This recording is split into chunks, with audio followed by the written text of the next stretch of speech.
Welcome back, legends. And if you're new here, welcome to the ultimate world of magical what if fanfictions. This channel isn't just about retelling stories. Here, we explore alternate destinies, power awakenings, and the darkest secrets of the wizarding world that were never revealed. Quick note before we begin. Every story on this channel is originally written, creatively edited, and reimagined purely for storytelling and entertainment purposes. So each video delivers a fresh experience. Want to skip the intro? Jump straight to 1 minute to dive into today's main twist. And if you enjoy powerful Harry Potter alternate stories, make sure to hit subscribe because we upload daily magical what if videos you won't want to miss. In today's video, we ask a single question. What if 4-year-old Harry Potter was a natural Legilimens and uncovered all the Dursleys' dark secrets? One that could change Harry Potter's fate forever. Let's begin. Chapter 1. The Boy Under the Stairs. The darkness under the stairs was a thick, woolen kind of dark. It smelled of dust and damp wool and the sharp, chemical tang of the cleaning fluids Aunt Petunia kept on the high shelf. Harry Potter, small for 4 years old, curled his knees tighter to his chest. The blanket they'd given him was thin, scratchy, and did nothing to stop the cold that seeped up from the concrete floor. He could hear them, a muffled symphony of contentment from the living room. The clink of a teacup on a saucer. The low rumble of Uncle Vernon's laugh, a sound like a distant landslide. The higher, tinkling notes of Aunt Petunia's voice. And underneath it all, the steady, shallow hum of Dudley's thoughts, a relentless stream of want more mine focused on the brightly colored toys littering the floor. But Harry heard more than sounds. He saw them. It wasn't something he decided to do. It just happened, especially when he was very tired, or very hungry, or when the dark under the stairs pressed in too close. Pictures would bloom behind his eyes, vivid and startling, that weren't his own. Right now, with his cheek pressed against the cold floor, he saw through Aunt Petunia's eyes. She was looking at the polished surface of the coffee table, but superimposed over the wood grain was the memory of a girl with flaming red hair and emerald green eyes, laughing on a swing, the sun catching her hair like a crown of fire. The memory was coated in a sour, vinegar-like emotion, jealousy so old it had crusted over into hatred.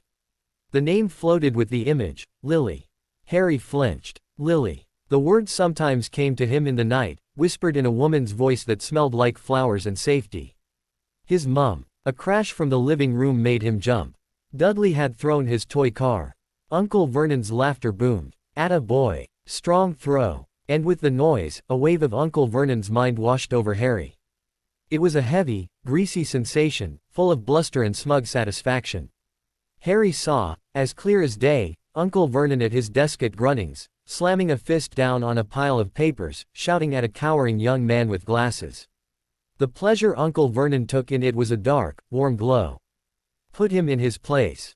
Show him who's boss. Then the image shifted, Uncle Vernon, younger, his hair thicker, standing at an altar with a nervous, smiling Petunia. His thought then, clear and shocking, sensible girl. No funny business. Normal. Normal. That was the word that hung over number 4, Privet Drive, like a shield. Normal was the best thing to be. Harry's stomach growled, a hollow ache.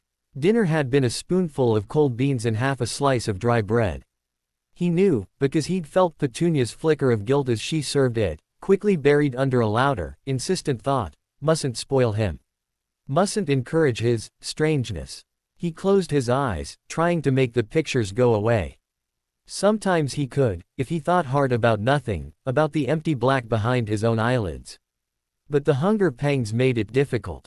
His mind, seeking distraction, reached out without his permission.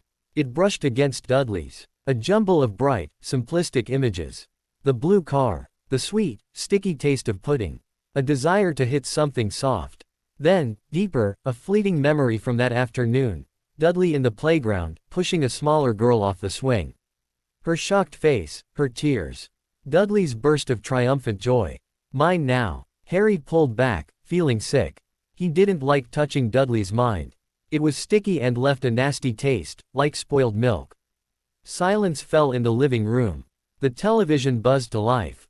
Harry heard Uncle Vernon's heavy tread moving towards the kitchen, likely for a late-night snack. The thoughts came with him, clear and loud because Uncle Vernon was thinking about him. That boy, queer look in his eyes. Like he's watching you. Like he knows. A flash of memory. Harry, age 2, staring as Vernon told a blatant lie to a neighbor about a broken fence. Harry had just stared, his two bright green eyes unblinking. Vernon had felt a chill, a bizarre sense of exposure. Bad blood. His father's fault. No doubt. Harry held his breath. His father. He had no pictures of his father, no whispered name in the night. Then, a new image surfaced in Vernon's mind, sharp and secret. Not a memory, but a fantasy. Vernon, standing over the cupboard door, his voice a low, threatening growl. One more peep out of you, boy, and it's not just the cupboard. There's a place for boys who don't behave. A dark place. We could send you away. For good. The fantasy was laced with a powerful, gratifying sense of control. A cold that had nothing to do with the floor seeped into Harry's bones. Send him away. Where? The fear was immediate, a rabbit in a snare panic. He bit down on the blanket to keep from making a sound. The kitchen light went off. Vernon's thoughts faded as he lumbered upstairs, replaced by the drone of the television. Harry lay in the dark, his heart thumping against his ribs. The images swirled in his head, his mother's laughing face, Uncle Vernon's cruel fantasy, the sour jealousy, Dudley's petty cruelty. They were all jumbled up, a terrifying puzzle. He knew things he shouldn't. He saw the secrets they kept behind their normal faces. A new feeling began to burn away the cold fear in his chest. It was small, just a spark. It wasn't anger, not yet. It was a sharp, clear understanding. They were lying. About everything. About his parents. About why he was here. About what they really were. He wasn't the strange one. The darkness under the stairs wasn't filled with monsters. The monsters were out there, in the living room, wearing cardigans and smoking jackets. The spark grew warmer. If he could see their secrets, maybe he could use them. Not to be bad, but to be safe. To find out about the green-eyed woman who laughed in the sun. About his father. He didn't know how. He was just 4, small and hungry. But the knowledge sat inside him now, a hard, heavy stone. He wasn't just Harry, the boy in the cupboard. He was Harry, who saw. Upstairs, the floorboard outside the cupboard door creaked. He froze. A sliver of yellow light appeared under the door as someone turned on the hall light. Petunia's pointed shoes appeared, standing there for a long, silent moment. Harry could feel her presence, a nervous, wire-taut energy. She was thinking about the cupboard. About him. Her thoughts were a storm of conflicting pictures. A howling letter on green ink, a screaming baby on a doorstep, the same green-eyed woman lying still and lifeless in a coffin, and over it all, a towering, bone-deep fear of anything that was not normal. The shoes didn't move. Harry squeezed his eyes shut, trying to make himself small, to quiet his own mind. Don't see me. Don't think about me. After an eternity, the shoes turned. The light went out. Her footsteps retreated, her thoughts fading to a worried hum about tomorrow's laundry. Harry let out a shaky breath. The spark of understanding was still there, but the immediate danger had passed. For now, he was alone again with the dark and the dust and the roaring, silent knowledge of their secrets. It was too big for him. It threatened to swallow him whole. But as he finally drifted into a fitful sleep, the last clear image in his mind wasn't of Vernon's rage or Petunia's fear. It was of his mother's smile. And for the first time, it didn't feel like a stolen, secret thing. It felt like his. He held onto it. As he slept, a tiny, defiant light in the pressing dark. A light he now knew he would have to fight to keep.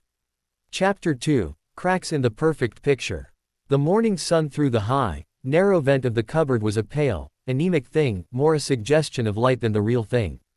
It did nothing to warm the air.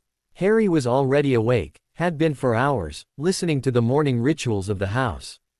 The groan of plumbing, the sizzle of bacon that he would not get to taste, the thunder of Dudley's tantrum over a missing toy soldier. Today, Harry watched with different eyes. When Aunt Petunia unlocked the cupboard door, her face was its usual tight, pinched mask. Up, quickly. You have chores before breakfast. Her voice was like the scrape of a dry twig on glass. But as Harry crawled out, stiff-limbed, he let his mind, that new, uncontrollable sense, drift towards her. He didn't push. He just listened. A torrent of images hit him. Petunia, furiously scrubbing a dish, her mind elsewhere. A memory, crisp and painful. A beautiful woman with Lily's face and Lily's eyes, but older, graceful, holding out a beautifully wrapped present. Petunia's own hands, clumsy and young, tearing the paper to reveal a delicate, moving figurine of a ballet dancer. The woman's voice, kind but distant, for my other daughter. And the hot, choking shame in Petunia's chest because she knew it was a pity gift, that she was the awkward, plain afterthought. The shame had curdled, over years, into that same vinegar hatred. The pans, Petunia snapped, pointing to the sink. Scour them until they shine. No dawdling. Harry took the scratchy steel wool. As he began to scrub at the burnt-on grease, he kept part of his attention on the swirling colors of Petunia's mind. He saw her glancing at him from the corner of her eye, not at him, but at his messy black hair. Another memory surfaced, a boy with the same hair, laughing wildly on a motorcycle that was floating in midair. The boy, James, his mind supplied the name with a jolt, winked at a young, horrified Petunia before roaring away into a sky full of stars. The emotion here was pure, undiluted fury. Freak. Arrogant, reckless freak. His father, James, on a flying motorcycle. The concept was so enormous, so utterly outside the world of Privet Drive, that Harry almost dropped the pan. A flying motorcycle. People couldn't fly. Toys didn't move on their own.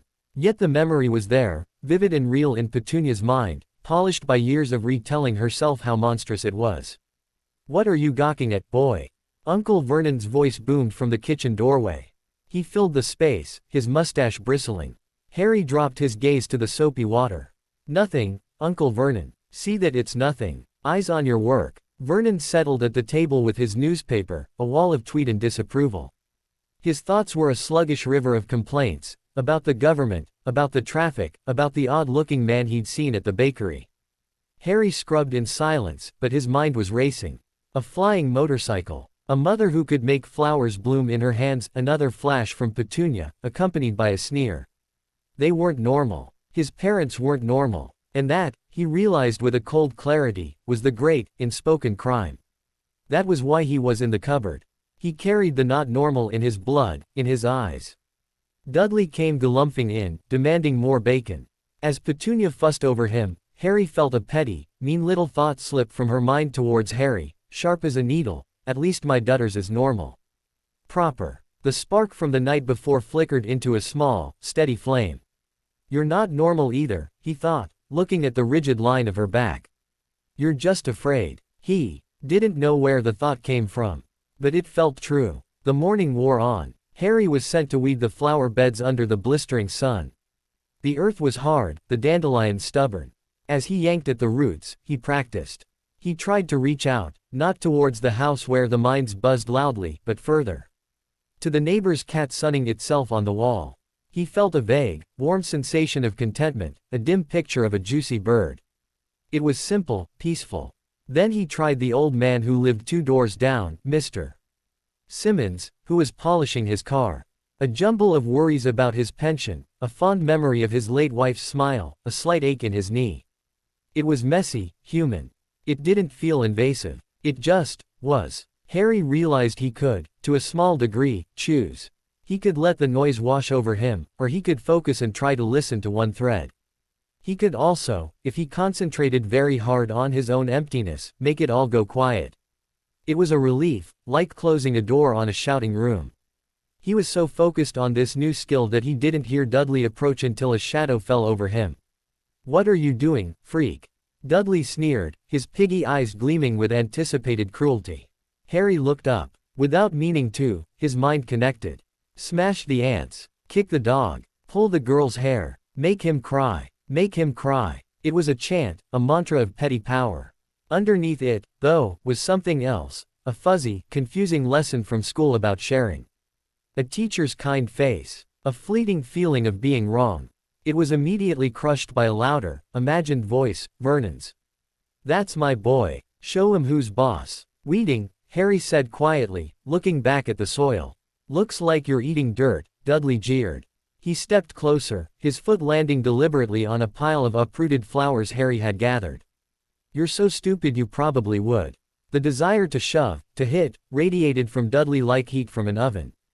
Harry saw the imagined action in Dudley's mind, Harry falling back, a satisfying thud, tears. He acted on instinct. He didn't push back with his hands. He looked straight into Dudley's eyes and, thinking of that tiny, crushed feeling of wrong, he pushed it forward. He took the teacher's kind face, the concept of sharing, and he projected it, not as a thought, but as a feeling. Dudley blinked. His sneer faltered. For a second, his face was a mask of confusion. The aggressive chant in his mind stuttered, replaced by a vague, uncomfortable sense of something off. Like he'd forgotten what he came outside for. You've got dirt on your face, Dudley mumbled, the taunt losing its venom. He took a half step back, his aggression deflating. With a final, confused grunt, he turned and waddled back inside, already thinking about cake. Harry stared after him, his heart hammering. He'd done that. He'd changed something. Not much. Just a nudge. But it was power. Real power. The rest of the day was a blur of chores and quiet observation. He listened to the mailman's boredom, felt Mrs.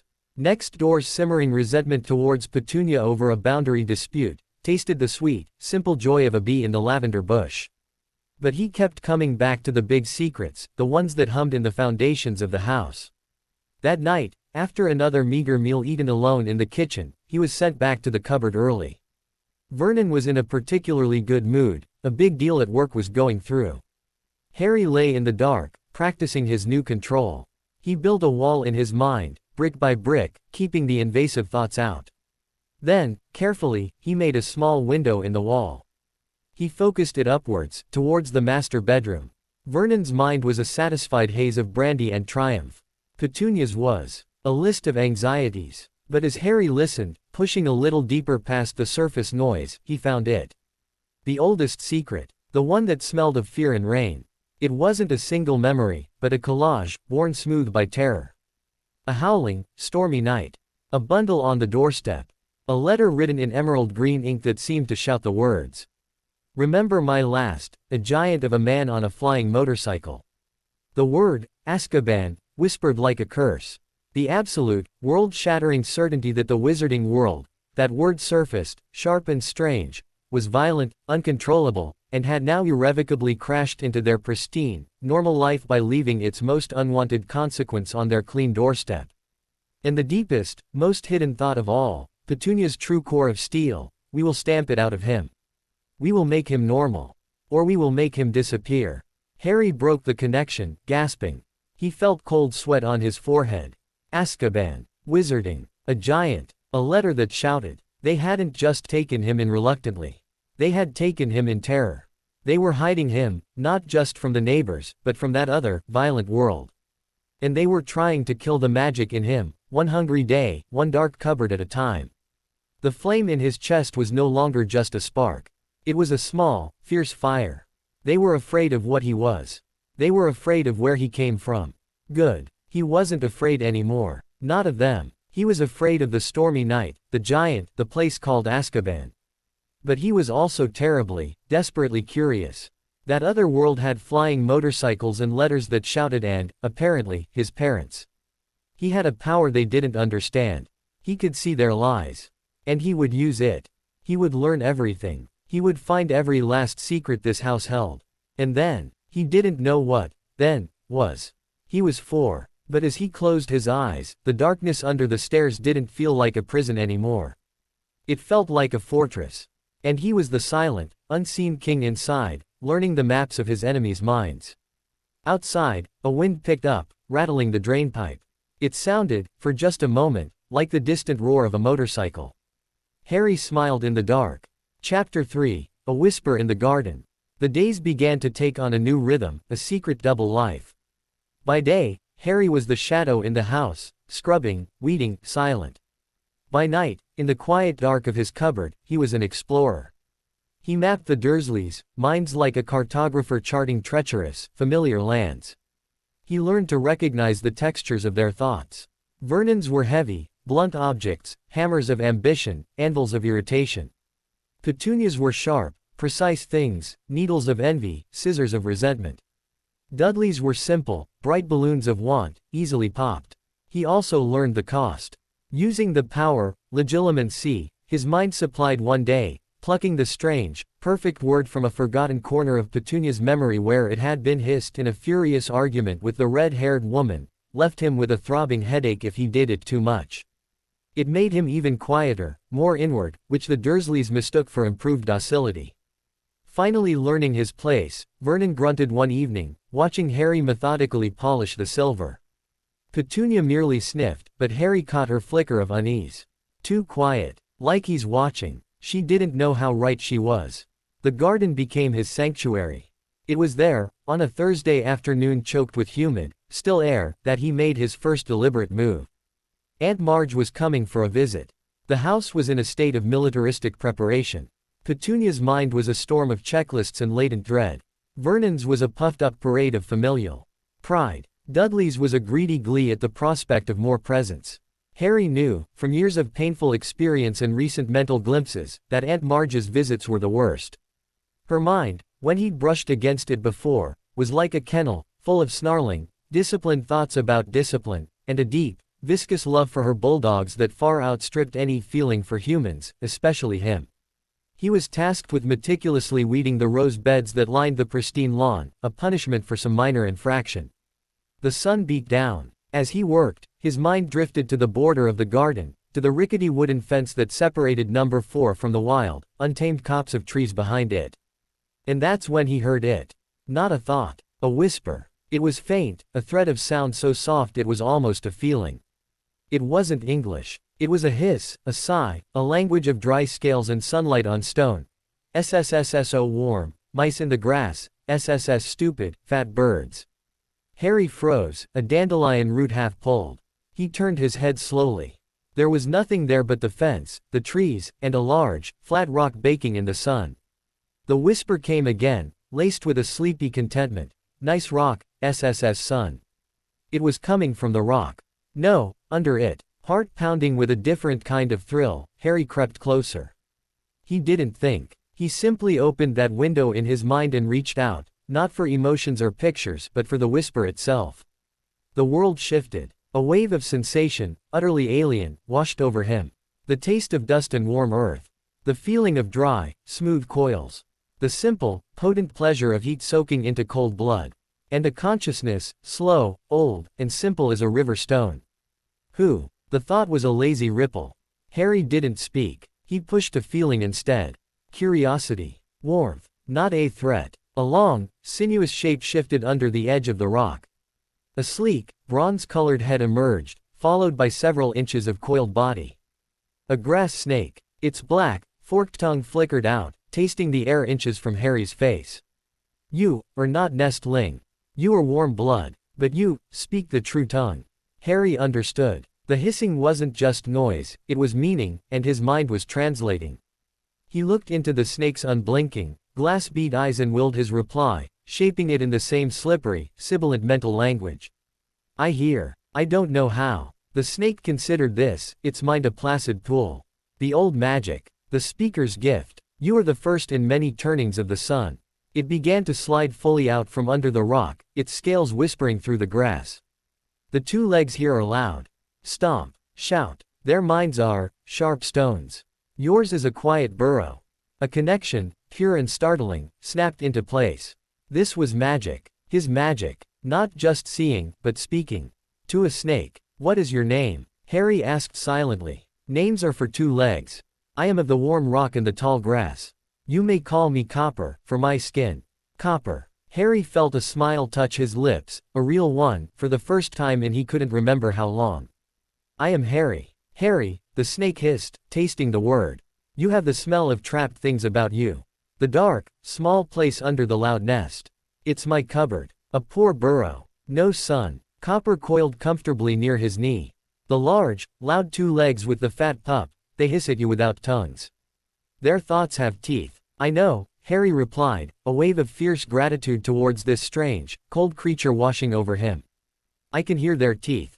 They sat in companionable silence for a while, Harry's mind resting against the simple, sun-warmed pattern of the snake's thoughts. It was a balm after the constant, jagged noise of human minds. Here, there was only hunger, warmth, safety, or their absence. No hidden layers, no cruel fantasies. The she two legs fears the green paper that flies, Copper offered idly, basking. Harry tensed. Green paper. An image formed in the snake's memory. Petunia, months ago, tearing a letter of vibrant green parchment into tiny pieces, her hands shaking, then burning the pieces in the sink. The smell of magical ozone and fear. The Hogwarts letters had already started. And Petunia was destroying them. The information landed like a stone in his gut. They weren't just hiding the past, they were actively cutting him off from his future. The fire in his chest crackled.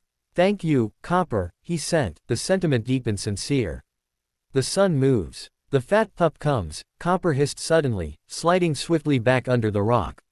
His thoughts are muddy and wanting to crush. Do not let him crush you, Speaker. The garden door slammed. Boy, where's my iced lolly? Mum says you have to get it. Dudley's voice, a demanding whine. The connection severed. Harry was just a boy on his knees in the dirt again. But he wasn't the same.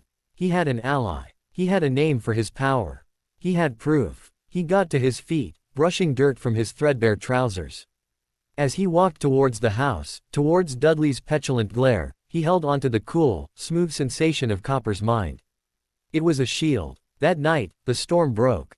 Aunt Marge arrived, a hurricane of tweet and opinion, accompanied by the slobbering, wheezing bulk of her bulldog, Ripper. The dinner table was a torture chamber. Vernon grew redder and more jovial with every glass of wine. Petunia's smile was stretched taut. Dudley preened under the attention. And Marge held court. It's all about discipline, Vernon. Firm hand. Coddling is what's wrong with this country. Her eyes, small and hard like raisins, landed on Harry, who was sipping water silently. And you, boy, still scrawny, I see. What did they feed you? Lettuce. A roar of laughter from Vernon. Dudley joined in, spraying peas. Harry looked down at his plate. He didn't need to reach out. Marge's thoughts were broadcast at a deafening volume, a contempt so ingrained it was part of her skeleton. Images of boot camps for delinquent children, of dogs being put in their place with a sharp crack of a rolled-up newspaper. A specific, vicious fantasy of sending Harry to a home for incurables, a dark, gray place she envisioned with grim satisfaction. The familiar, cold fear started to rise in him. Then he remembered the quiet burrow. The sun on the rock. Do not let him crush you, Speaker. He looked up. He met Marge's gaze and, very carefully, didn't build a wall. He opened the window. But he didn't take. He gave. He focused on the memory of Ripper, earlier, cowering when Marge had shouted at him for sniffing the curtains. He focused on the dog's simple, confused fear. He wrapped that feeling in the sensation of the rolled-up newspaper, the sound of the crack. And he pushed it, not as an idea, but as a wave of empathy, straight into Marge's mind. He showed her, for a single, blinding second, what it felt like to be the one cowering. Marge stopped mid-sentence. Her face went slack. The glass in her hand trembled. A wave of nauseating confusion, utterly alien to her, washed over her features. She saw Ripper not as a misbehaving beast, but as a frightened creature. She felt the sting of the newspaper on her own knuckles. What? She stammered, blinking rapidly. Everything all right, Marge? Vernon asked, his laughter dying. Fine, she snapped, the moment breaking. She shook her head, took a huge gulp of wine, and glared at Ripper, who whined. But the vicious edge of her thoughts had been blunted, replaced by a rattled puzzlement she couldn't explain. She stayed quiet for the rest of the meal, shooting occasional, uneasy glances at Harry. He had done it again. A nudge. A whisper. It was enough. Later, sent to his cupboard hours before the others retired, Harry lay listening to Marge's booming voice resume in the living room, but the fear was gone. He had a weapon. A subtle one. He thought of Copper under the rock. He thought of the green papers Petunia burned. He thought of the word Hogwarts, which he'd plucked like a shining coin from the depths of her terror. He had a friend. He had a destination. And he had a power that could change things. The cupboard door felt smaller than ever. His mind, however, felt vast. It stretched past the walls, past the garden, into the whispering grass and towards a castle he'd never seen, on papers his aunt set on fire. Aunt Marge's visit would end. The Dursleys' reign would continue. But the boy under the stairs was no longer just surviving their secrets. He was collecting them, and he was beginning to speak their language. The night held the faint, distant promise of hiss and thunder. Chapter 4, The Ghost in the Locket. The victory over Aunt Marge was short-lived, a tiny crack in the fortress of privet drive that sealed over by the next morning. But something had shifted inside Harry. The fear was now a tool, not a master. The hunger a sharpener of his senses. He began to experiment more boldly, though always in secret. In the supermarket, he'd gently probe the mind of a crying child to find they'd lost a beloved, tattered teddy, then, happened, to find it under a shelf. The mother's tearful gratitude was a warm, strange glow. In the library, where Petunia sometimes dumped him to be rid of him for an hour, he'd touch the weary mind of the old librarian and push a feeling of calm, making her day a fraction easier. These small, silent acts were a rebellion. They proved his magic could be for something other than uncovering ugliness. He visited Copper daily. Their conversations were simple, but profound. The snake told him of the earth's dreams, of fox paths and owl hunts, of the deep, slow anger of the old tree whose roots were tangled with pipes. Harry, in turn, shared the brittle, complicated pain of the two-legs world. Copper found humans baffling. They think in circles that go nowhere. They build nests to keep others out, then scream of loneliness inside them. It was during one of these garden meetings that Copper offered a new piece of information. The she two legs. She goes to the high, hidden place. The place with the smell of old tears and forgotten things. She holds a cold, shiny thing and her thoughts go sharp and sour. The attic. Petunia went to the attic. Harry had never been allowed up there. The door at the end of the upstairs hall was always locked. A storage space for things we don't need, Petunia had said once, her mind flashing with a panic so bright it was a physical shove. He had to see. Opportunity came a week later. A prestigious garden party for Vernon's work. The entire house was in an uproar of preparation. Petunia was manic, polishing surfaces that already shone. Vernon was practicing his best booming small talk. Dudley was promised a new video game for staying in his room and not touching anything. Harry was to be invisible. He was given a list of outdoor chores that would keep him out of sight until the guests arrived, then he was to retreat to his cupboard and not make a sound. As soon the first expensive car pulled up, the Dursleys' attention became a laser focused on the front driveway. Their minds were a chorus of social anxiety and pretension. It was the perfect cover.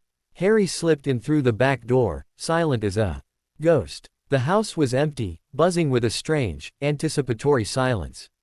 He could feel the weight of the party outside, a bubble of false laughter and loud thoughts. He padded upstairs, his heart a drum in his ears.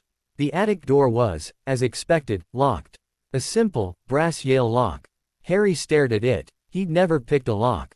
But he'd felt Vernon's mind when he turned keys, the satisfying click, the sense of ownership, of barring entry.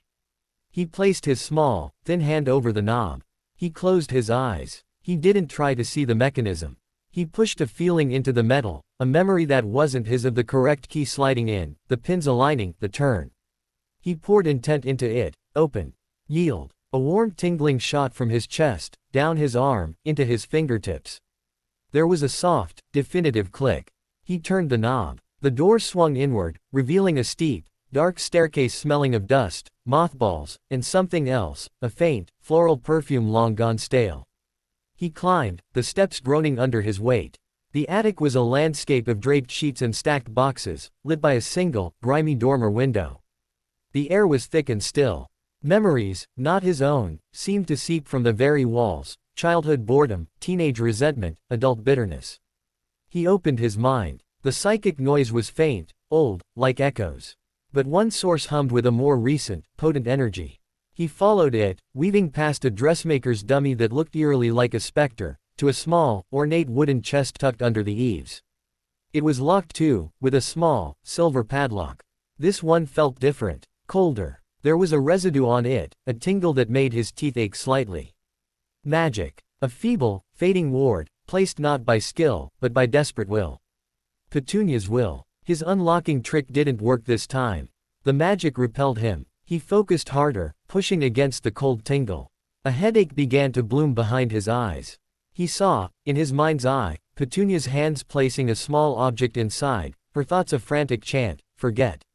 Hide. Never. Never. Never. He matched her will with his own. Show me. Now. With a sound like a cracking icicle, the padlock snapped open. Harry lifted the lid. Inside, resting on a bed of faded velvet, were remnants of a life erased. A few photographs, their subjects frozen and unmoving, muggle pictures. A young, painfully thin Petunia with pinched features, standing beside a radiant Lily in a park. Both were smiling, but Petunia's was strained. There was a program for a ballet recital, Petunia's name underlined. A single, cheap-looking teacup with a chipped rim. And at the bottom, a small, gold locket. It was cool in his hand, surprisingly heavy. The gold was tarnished. He pried the delicate clasp open. Inside, on one side, was another tiny, motionless photograph of Lily, perhaps 16, laughing at something out of frame. Her green eyes, his eyes, sparkled. On the other side, a lock of hair. Not red, black, jet black and messy. James. His breath caught. He was holding pieces of his parents. Real, physical pieces they had touched. The connection was a physical shock, a jolt of electricity that had nothing to do with magic and everything to do with belonging. He closed his fingers around the locket. The metal warmed instantly. And then, something else happened. A whisper, not from the attic, but from inside the locket.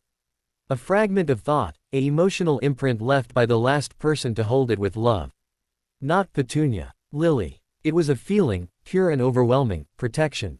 A ferocious, desperate, lioness love. And with it, 3 clear words, imprinted like a heartbeat, my sweet boy. Tears, hot and sudden, blurred his vision. He wasn't supposed to cry. Crying got you punished. But here, in the dusty silence, he let them fall onto the tarnished gold. He had never felt so seen, so claimed, in his entire life. The moment was shattered by a sound from below. The garden party was ending. Car doors slamming. Goodbyes being called. Petunia's mind, sharp with post-hostess exhaustion and the need to check her perfect house, was moving towards the stairs. Panic galvanized him. He couldn't be found here. He couldn't lose the locket. He shoved the photographs and program back into the chest, but hesitated over the teacup. Another imprint, older, fainter.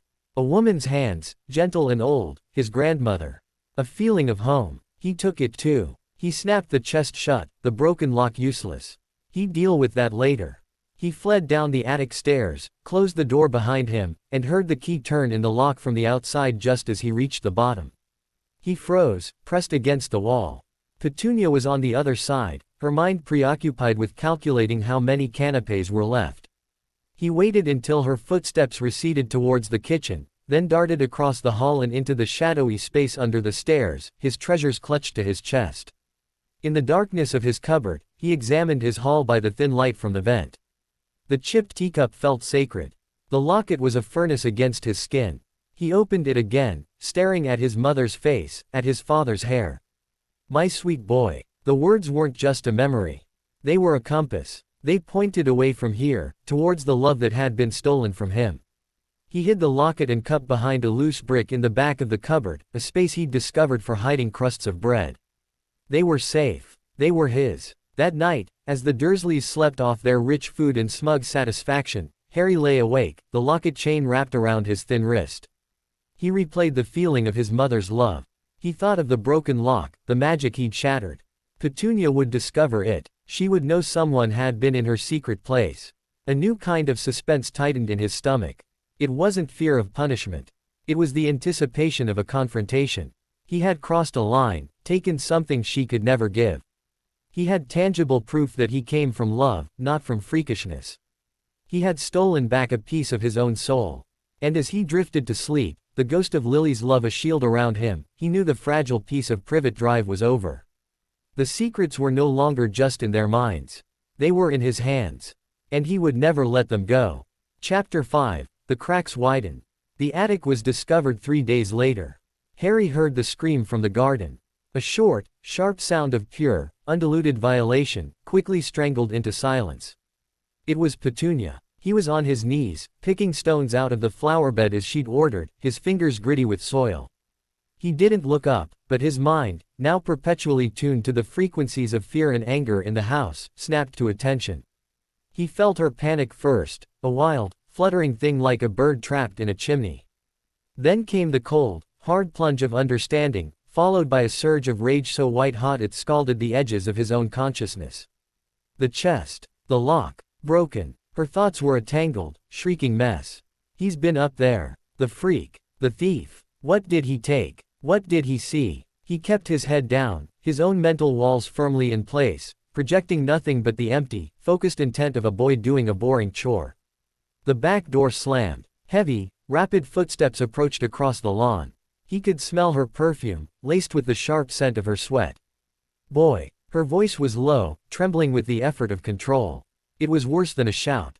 He looked up slowly. Her face was bone white, her lips pressed into a bloodless line. She looked at him not with her usual pinched disdain, but with something new, a raw, terrified hatred. Stand up. He stood, wiping his hands on his trousers. Have you been in the attic? Each word was bitten off, precise. He could lie. He was good at lying by omission, by silence. But the weight of the locket under his shirt, hidden on a string around his neck, felt like a truth talisman. He met her gaze. He didn't answer. He let her see his lack of fear. Her hand shot out, gripping his shoulder with bony fingers. Answer me. The physical contact was a mistake. For her, skin to skin, the connection was a floodgate. Her mind roared into his, unfiltered. He saw the attic through her eyes, the open chest. He felt her frantic inventory. The photos were there, the program, the locket was gone. A wave of nausea hit her, a profound, superstitious terror. It's gone. Lily's locket. He has it. He has her. Beneath the terror, another layer, the cup. The cheap, chipped cup her own mother had given her, a relic of a time before Lily's magic made everything ordinary seem shabby. Also gone. What did you take? She hissed, her breath hot on his face. Where is it? He didn't fight the connection. He leaned into it, and he showed her. Not the cupboard hidey hole. Not the feel of the gold. He showed her a feeling. He projected the sensation he'd felt when he opened the locket, the overwhelming wave of his mother's love, protection, my sweet boy. He packaged that foreign, beautiful emotion and fired it straight into the heart of Petunia's bitterness. She recoiled as if struck, snatching her hand back. She stumbled back a step, her eyes wide with horror and confusion. For a second, she hadn't felt her own rage. She'd felt Lily's love. For him, it was the most violating thing he could have done to her. You, she whispered, her voice breaking. You unnatural little. What's going on? Vernon's voice boomed from the patio. He'd been drawn by the commotion. His thoughts were a blunt instrument of annoyance, ready to crush a disruption to his Saturday. Petunia turned to him, her composure cracking. He's been in the attic. He's stolen things. My mother's cup. And other things. Vernon's face darkened like a thunderhead. His small eyes swiveled to Harry. Is this true? Harry remained silent. He looked from Vernon's purpling face to Petunia's terrified one. The balance of power had been invisible, but it had existed. They had the keys, the food, the locks. He had nothing. Now, he had their secrets in a locket, and he had just proven he could make them feel things they never wanted to feel. Search his cupboard, Vernon ordered, his voice dangerously quiet. They marched him inside. Dudley lurked in the hallway, his mind a happy buzz of anticipated violence. As Vernon tore the thin mattress and blanket from the cupboard, Harry focused on his breathing. The loose brick was at the very back, behind a support beam. It was unlikely they'd find it unless they started dismantling the place. They didn't. They emptied his pitiful possessions, a few outsized, ragged clothes, onto the hall floor. They slapped the mattress, felt along the shelves. Nothing. Petunia's frustration was a sharp, keening noise in his head. It has to be here. Or he's hidden it outside. What did you take, boy? Vernon loomed over him, the threat physical now. Where is it? Tell us now, or you'll get no meals for a week. You'll sleep in the garden shed. Harry looked up at his uncle. He saw the fantasy in Vernon's mind again, the dark place, the sending away. But it was weaker now, blurred at the edges by a new, nagging doubt. How did he get in? The lock was fine. Harry decided to speak. His voice was small, but clear in the tense hallway. I didn't take anything. It was the truth, from a certain point of view. He hadn't taken, he had reclaimed. Liar. Petunia shrieked, but the hysteria was undercut by that deep, psychic unease. She'd felt what he'd done in the garden.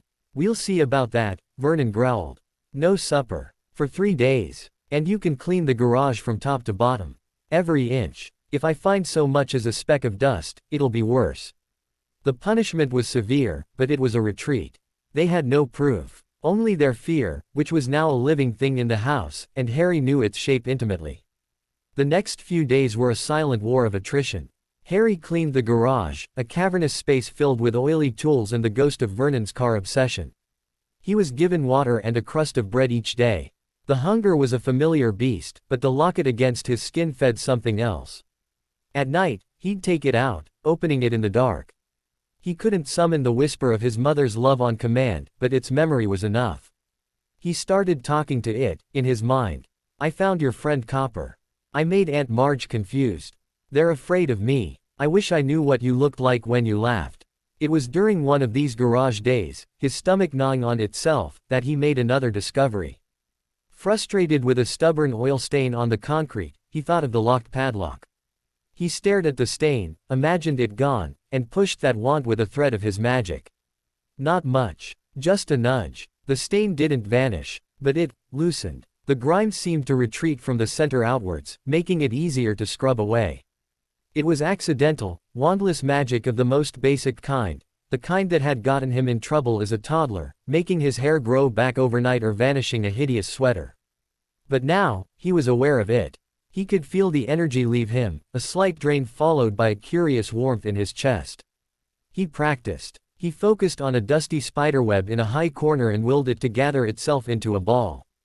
After minutes of concentration, a headache building, the web shuddered and detached, falling in a messy clump. It wasn't elegant, but it was controlled. His magic wasn't just in his mind. It was in his hands. In his will. The revelation was interrupted by the crunch of gravel on the drive. A car. Not Vernon's. A visitor. He peeked through the garage window. A tall, stern-looking woman in a tweed suit was walking up to the front door, a briefcase in her hand. A social worker. Panic leapt in his throat. Had the Dursleys called someone to take him away? He opened his mind a crack, reaching towards the woman as Petunia opened the door, her welcome brittle as ice. The woman's thoughts were professional, crisp, and concerned. Follow-up on the school's report, concerns about Dudley's aggressive behavior, possible assessment for behavioral issues. It wasn't about him. It was about Dudley. The school had finally noticed the bullying. A fierce, savage joy shot through Harry. He pressed his ear to the door connecting the garage to the kitchen. He heard the murmured conversation in the living room. Petunia's voice, saccharine and false. Vernon's blustering denials. The social worker's calm, implacable questions. Then, Dudley's voice, a whining lie. He started it. The weird one. Harry always makes me do things. Harry's blood went cold. Of course. They'd blame him. He heard the social worker ask, and where is Harry now? May I speak with him? A pause. He felt Petunia's frantic calculation. Can't let her see him. Too small. Too thin. The cupboard. I'm afraid he's poorly, Petunia said, her voice straining. Contagious. Up in his room. His room. The lie was a stone in her mind. I see, said the social worker, her thoughts now tinged with suspicion. Lying. Hiding something. The file said there was a younger cousin.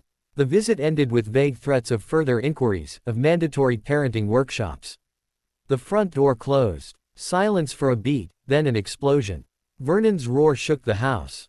Behavioral issues. My Dudley. That meddling, nosy. It's his fault. Petunia screeched, her target clear. His strangeness, it's drawing attention. It's infecting everything. Harry didn't wait for them to come for him. He slipped out the side door of the garage and ran to the bottom of the garden, to Copper's rock. He was shaking, not from fear, but from a furious, helpless anger. The loud nest shakes, Copper observed, slithering out to meet him. The fat pup has brought trouble to the den. They're blaming me, Harry hissed back, the snake's tongue flickering in time with his own anger. They always blame me. Then give them a reason, Copper suggested simply. The she-two-legs fears what she does not understand. Show her more. That night, the punishment of no meals continued. Harry was locked in his cupboard early. The house simmered with outrage and fear. Vernon drank heavily, his thoughts a slurry of paranoia about authorities and, his lot, coming to take his son away. Petunia's mind was a steel trap, planning, calculating how to present a perfect, normal front.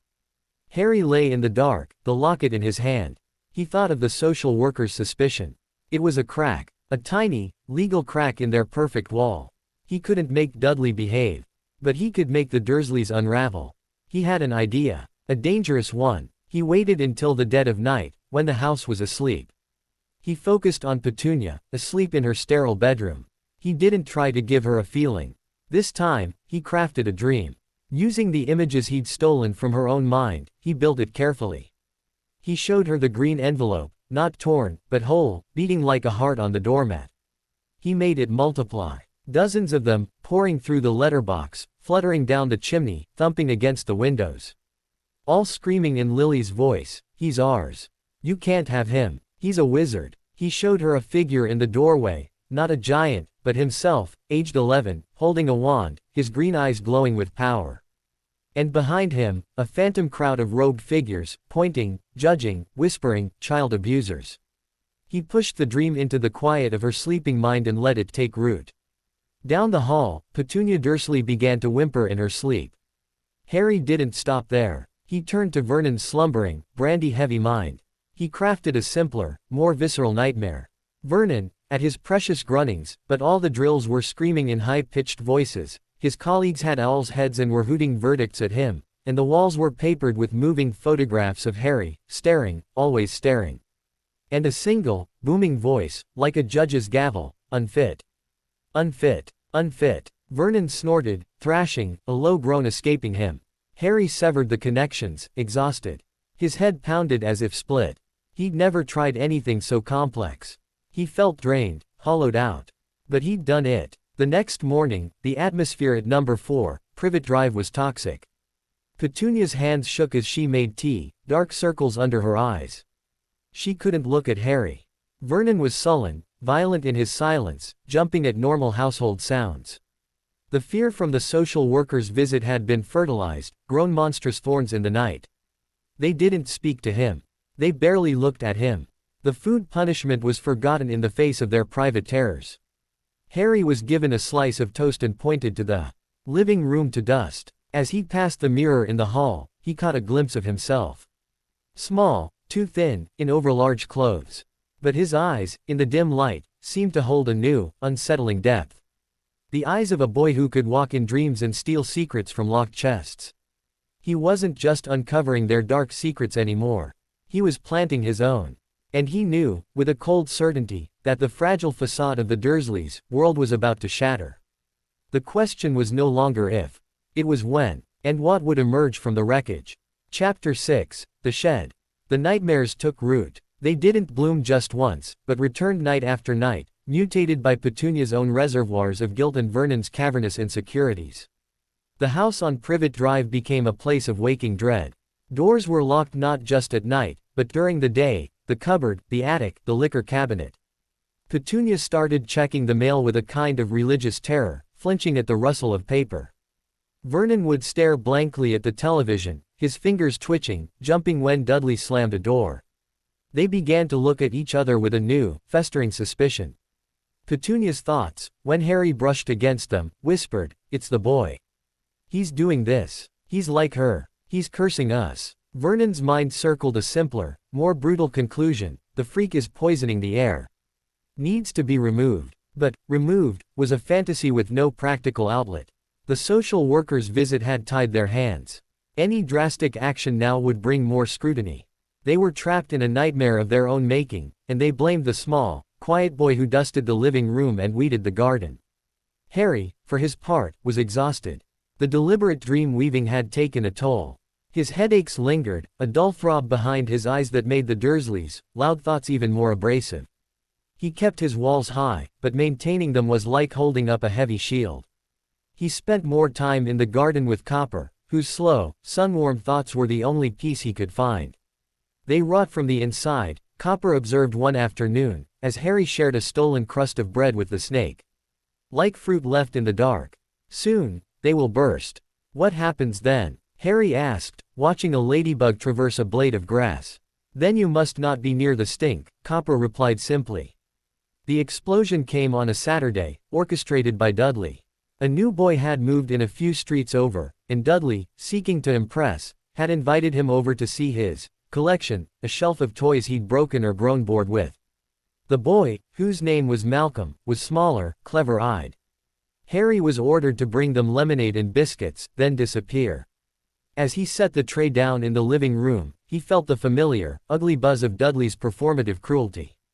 "Show Malcolm who's boss. Show him the freak. That's my cousin," Dudley said loudly, jerking a thumb at Harry. "He lives in the cupboard. He's mental. Does what he's told, though. Fetch my comic, freak." Malcolm looked uncomfortable, his mind a quick, assessing flutter. "Bully. This is nasty." Harry turned to go, but Dudley, emboldened by his audience, stuck out a foot. Harry tripped, sending the empty tray clattering to the floor. A spike of satisfaction from Dudley. A wince of sympathy from Malcolm. "Clumsy and mental," Dudley sneered. Something in Harry snapped. The headache, the constant pressure, the humiliation, it coalesced into a single, white-hot point. He didn't think. He turned his head and looked straight at Dudley, dropping every shield he had. He didn't send a feeling or a dream. He opened the floodgates and let Dudley feel what he felt. For 1 second, Dudley Potter was not the predator, but the prey. He felt the gnawing, hollow ache of constant hunger. He felt the chill of the concrete floor seeping into his bones at night. He felt the crushing weight of being hated simply for existing, the terror of a loud voice, the sting of a careless blow. He felt the lonely, vast confusion of seeing secrets you were too young to understand. And underneath it all, he felt the simmering, volcanic fury of a caged thing. It was too much, too alien, too intense. Dudley's eyes bulged. His face went slack with a shock that wasn't mental, but visceral. He didn't scream. He made a wet, gurgling sound in the back of his throat, and then he vomited, spectacularly, all over his new trainers and the pristine carpet. Malcolm scrambled back with a cry of disgust. The psychic backlash hit Harry like a punch. He stumbled, his vision swimming. He'd put too much of himself into it. He felt hollowed out, dizzy. Petunia came running at the sound, her mind a siren of domestic catastrophe. She took in the scene, the vomit, the pale, trembling Malcolm, Dudley weeping in confused horror, and Harry, leaning against the doorframe, ashen-faced. Her thoughts crystallized into a single, shrieking command, "Out!" She didn't speak. She advanced on Harry, her face a mask of pure, unadulterated fury. She didn't hit him. She grabbed him by the collar of his oversized shirt and hauled him, stumbling, through the kitchen, out the back door, and across the lawn. Her strength was terrifying, fueled by hysteria. Vernon, drawn by the commotion, stood on the patio, his face purpling. "What in the name of? He's done something to Dudley." Petunia screamed, her voice cracking. "He's sick. He's possessed him. I won't have him in the house.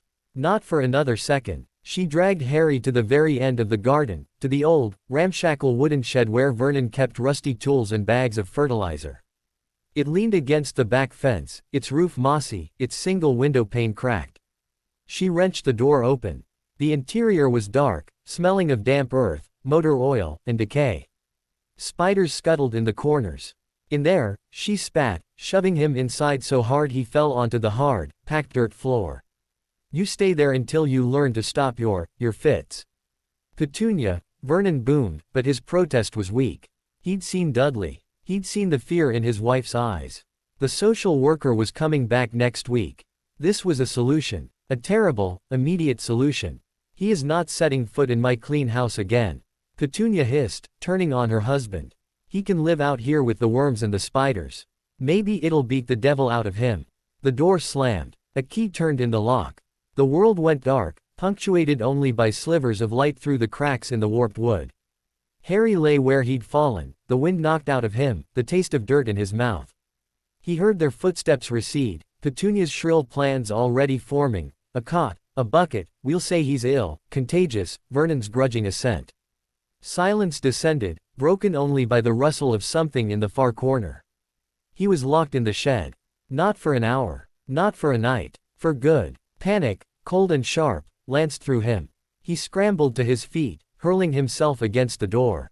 It didn't budge. He beat his small fists against the thick wood. "Let me out." The shout was swallowed by the damp, dead air inside. He was trapped. Truly trapped. The cupboard had been a prison cell, but it was inside the castle. This was exile. This was abandonment. He sank to the floor, hugging his knees. The darkness was absolute, pressing in on him. It was worse than the cupboard. It was colder, dirtier, and it smelled of endings. He thought of the locket, safe behind its brick. He was cut off from it. From the only proof he had. Tears of frustration and sheer, childish terror welled up. He was 4. He was alone in the dark. Then you must not be near the stink. Copper's words came back to him. He was in the stink now. Literally. He took a shuddering breath. He couldn't panic. Panic was what they wanted. He closed his eyes, though it made no difference in the dark, and focused on building his mental wall, brick by brick. He shut out the distant, sickly sweet worry from the house over Dudley. He shut out everything. In the quiet of his own mind, he could think. They had pushed him out. They thought this would break him, contain him. But the shed had walls he could maybe break. It had a window. It had a lock he could feel from the inside. He stood up, feeling his way along the rough wall. His fingers found the cold metal of old trowels, the rough burlap of sacks. He found the window, a small, grimy square set high up. He dragged an empty crate beneath it, climbed, and peered out. He could see the back of the house, the kitchen window glowing yellow. He could see the rock where Copper lived. He was at the edge of their world, but he could still see it. He wasn't gone. He was repositioned. A new resolve, hard and sharp, formed in his chest. This was not a defeat. It was a declaration of war. They had drawn a line. The house was theirs, the shed was his. Fine. He would make the shed his. Over the next few hours, as twilight deepened into night, he worked. He used his meager strength to push sacks into a corner, creating a rough bed. He found an old, moth-eaten tarpaulin to use as a blanket. He designated a far corner, behind a stack of bricks, as his toilet. It was brutal, primitive, but it was a start. The true work began when the moon rose, casting a thin, silver light through the dirty window. He sat in the center of the dirt floor, the locket's memory a warmth in his mind. He focused on the door. On the simple, iron lock. He remembered the feel of the attic lock yielding. This was simpler, cruder. He placed his palm flat against the cold wood near the latch. He poured his will into it. Not just a want, but a command. He fed it his loneliness, his anger, his newfound defiance. Open. The magic that left him was not a tingle, but a surge. It wasn't gentle. It was a focused hammer blow of intent. With a deafening crack, the wood around the lock splintered. The metal mechanism twisted inward and fell to the dirt with a thud. The door swung open an inch, letting in a slash of cool night air and the scent of grass. Harry stared, panting, a wave of dizziness washing over him. He'd used too much, again. But he'd done it. He wasn't locked in. But he didn't run to the house. He didn't run to the garden. He closed the door quietly. The lock was broken, but the door could still shut. He could come and go. On his terms. He was no longer a prisoner. He was a spy in their midst. A ghost in their garden. He spent the rest of the night perfecting his new domain. He used careful, small pushes of magic to clean the worst of the grime from the window, to gather the spiderwebs into a single, easy-to-avoid corner. He couldn't make it warm, but he could make it his. As dawn tinged the sky gray, he lay on his sack bed, the tarpaulin pulled over him. He was cold. He was hungry. But he was free in a way he'd never been. They thought they'd caged the beast. They had only given it a den. And from this den, hidden behind a broken lock, Harry Potter began to plan his next move. The Dursleys had shown their final card, banishment. He had nothing left to fear from them. Now, it was his turn to show them what a wizard with nothing left to lose could do. The war for his soul had begun in the cupboard. The battle for his future would be waged from the shed. He closed his eyes, a thin, hard smile on his face. Let them try to ignore him now, in his new home at the bottom of their perfect garden. He was closer to the earth. Closer to Copper. Closer to the wild magic they so desperately feared. And he was just getting started. Chapter 7. Den and Dominion. The shed was cold. The kind of cold that seeped up from the earth and settled in the bones, a damp, persistent chill that the thin tarpaulin did nothing to dispel. Harry woke with a stiffness in his limbs that made him feel 100 years old. Gray morning light filtered through the now cleaner window, illuminating motes of dust dancing in the air. For a moment, disorientation held him, the smell of earth and oil, the rough texture of burlap against his cheek. Then memory crashed back. The vomiting, Petunia's rage, the lock breaking. He sat up, his breath puffing white in the air. He was hungry, a sharp, familiar ache. But beneath it thrummed a new, steady pulse, ownership. This was his. He stood, his joints protesting, and pushed the shed door open. It swung silently on its hinges, the broken lock dangling like a dead insect. The garden lay before him, dewy and quiet. The house at the other end looked like a painted stage set, distant and unreal. His first priority was the locket and the cup. He couldn't leave them in the cupboard. That was Dursley territory now. He crept across the wet grass, a shadow in the dawn, his senses stretched taut. The house was silent, sleeping off the previous day's trauma. He slipped in through the back door, which Petunia, in her hysterical cleaning after Dudley's incident, had forgotten to lock. The silence inside was absolute and heavy. He padded to the cupboard under the stairs. The door was unlocked. Why lock an empty cell? He retrieved his treasures from behind the loose brick, the locket cool, the cup smooth in his hands. For a moment, he stood in the hallway, looking at the closed doors to the kitchen, the living room, the stairs leading up to their bedrooms. He felt no longing, no sense of loss. This was an enemy fort. He was retrieving supplies from behind their lines. Back in the shed, he found a new hiding spot, a hollow space behind a loose floorboard near the wall furthest from the door. He wrapped the locket and cup in a relatively clean scrap of cloth and tucked them away. Safe. Next, sustenance. The Dursleys would not feed him. He knew that as surely as he knew the sun would rise. Petunia's mind had been a fortress of resolve on that point. Let him fend for himself out there. See how he likes it. Fine. He would. He spent the morning observing the garden with new eyes. Not as a chore to be completed, but as a territory to be understood. He saw the blackberry brambles at the very back, past Copper's Rock, heavy with last summer's dried, shriveled fruit, but also with early, tart new buds. He saw the vegetable patch, neat rows of lettuce, carrots, peas. Petunia's pride. He wouldn't touch those. Not yet. The disturbance would be too obvious. But the apple tree at the side, whose branches drooped over the fence into the neighbor's yard, it still held a few wrinkled, wintered apples, forgotten and frozen thawed. They would be mealy and sour, but they were food. He collected 3, stuffing them into his pockets. He found a rusty, discarded bucket, cleaned it with handfuls of grass and dew, and positioned it under a crack in the shed's guttering. Water. It was a start. A pitiful, Robinson Crusoe start, but it was his system. In the afternoon, he heard the back door slam. Petunia emerged, carrying a striped deck chair and a book. She set it up on the patio, deliberately turning her back to the bottom of the garden. Her mind was a high, thin wall of willful ignorance. He isn't there. The shed is empty. We have no nephew. But underneath the wall, in the foundations, trembled the fear. What is he doing? Is he watching? He was. From the crack in his door, he watched her. He felt the effort it took for her not to look. It was a kind of power, to be so forcefully unseen. He turned his attention to his kingdom. The shed was a mess, but it was full of potential. Vernon's cast-offs were treasures. A bundle of relatively clean rags became a better bed. A cracked flower pot, inverted, became a stool. A length of frayed rope, slung between 2 beams, became a place to hang his spare shirt to dry. But the cold remained the true enemy.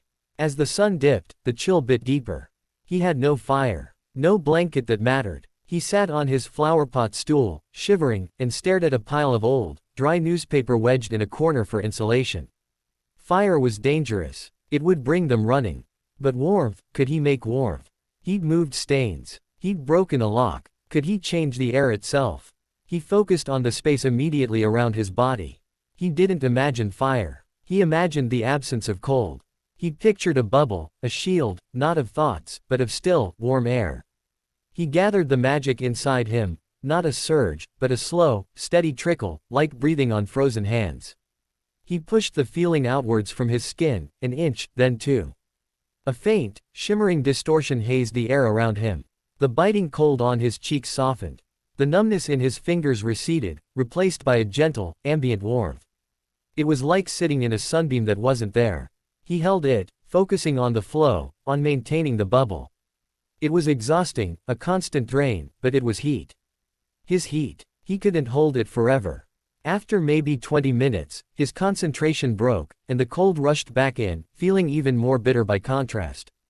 But he'd done it. He had a weapon against the elements. That night, under his tarpaulin, he practiced holding the warmth bubble as he fell asleep. It flickered in and out, his dreams full of shifting temperatures, but he woke slightly less frozen than the night before. Days fell into a new, strange rhythm. He became a creature of dawn and dusk, of the margins. He foraged the apples, then daring raids on the vegetable patch for the outermost carrots, taking only one from every other row, the absence camouflaged. He collected rainwater. He practiced his magic in tiny, controlled bursts, warming a single stone to put in his pocket, encouraging a dandelion to grow through a crack in the floor to add a spot of green, silently urging the spiders to spin their webs only in the high corners. He visited Copper daily. The snake was fascinated by his new den. A proper burrow, away from the stomping, but it smells of cold iron and forgotten things. It's mine, Harry said, with a ferocity that surprised him. Then make it yours, Copper replied. The earth beneath it is alive. The roots of the great tree are deep. They remember the old magic. Listen, Harry tried. He placed his palms on the dirt floor, closed his eyes, and pushed his awareness down.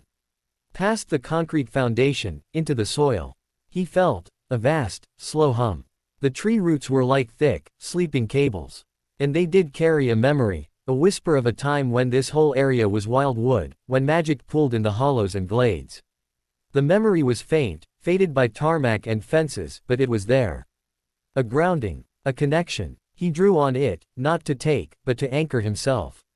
The magic in his blood hummed in sympathy. He felt less alone. His greatest test came a week into his exile. It rained. Not a gentle shower, but a relentless, icy downpour that drummed on the tin roof and found every gap, every crack. Water dripped in a dozen places. The dirt floor turned to mud. His rag bed was soaked. The cold was no longer dry and biting, but wet and consuming, seeping into his very core. Shivering violently, huddled in the least leaky corner, Harry faced the very real possibility of sickness, of dying of cold in a shed at the bottom of his aunt's garden. Despair, black and liquid, rose in his throat. No. He clawed it back. He thought of the locket. My sweet boy. He was not a boy who would die in the mud. He closed his eyes, breathing through chattering teeth. He couldn't warm the whole shed. He couldn't stop the rain. But he could create a haven. With everything he had, he built the warm bubble, pouring more power into it than ever before.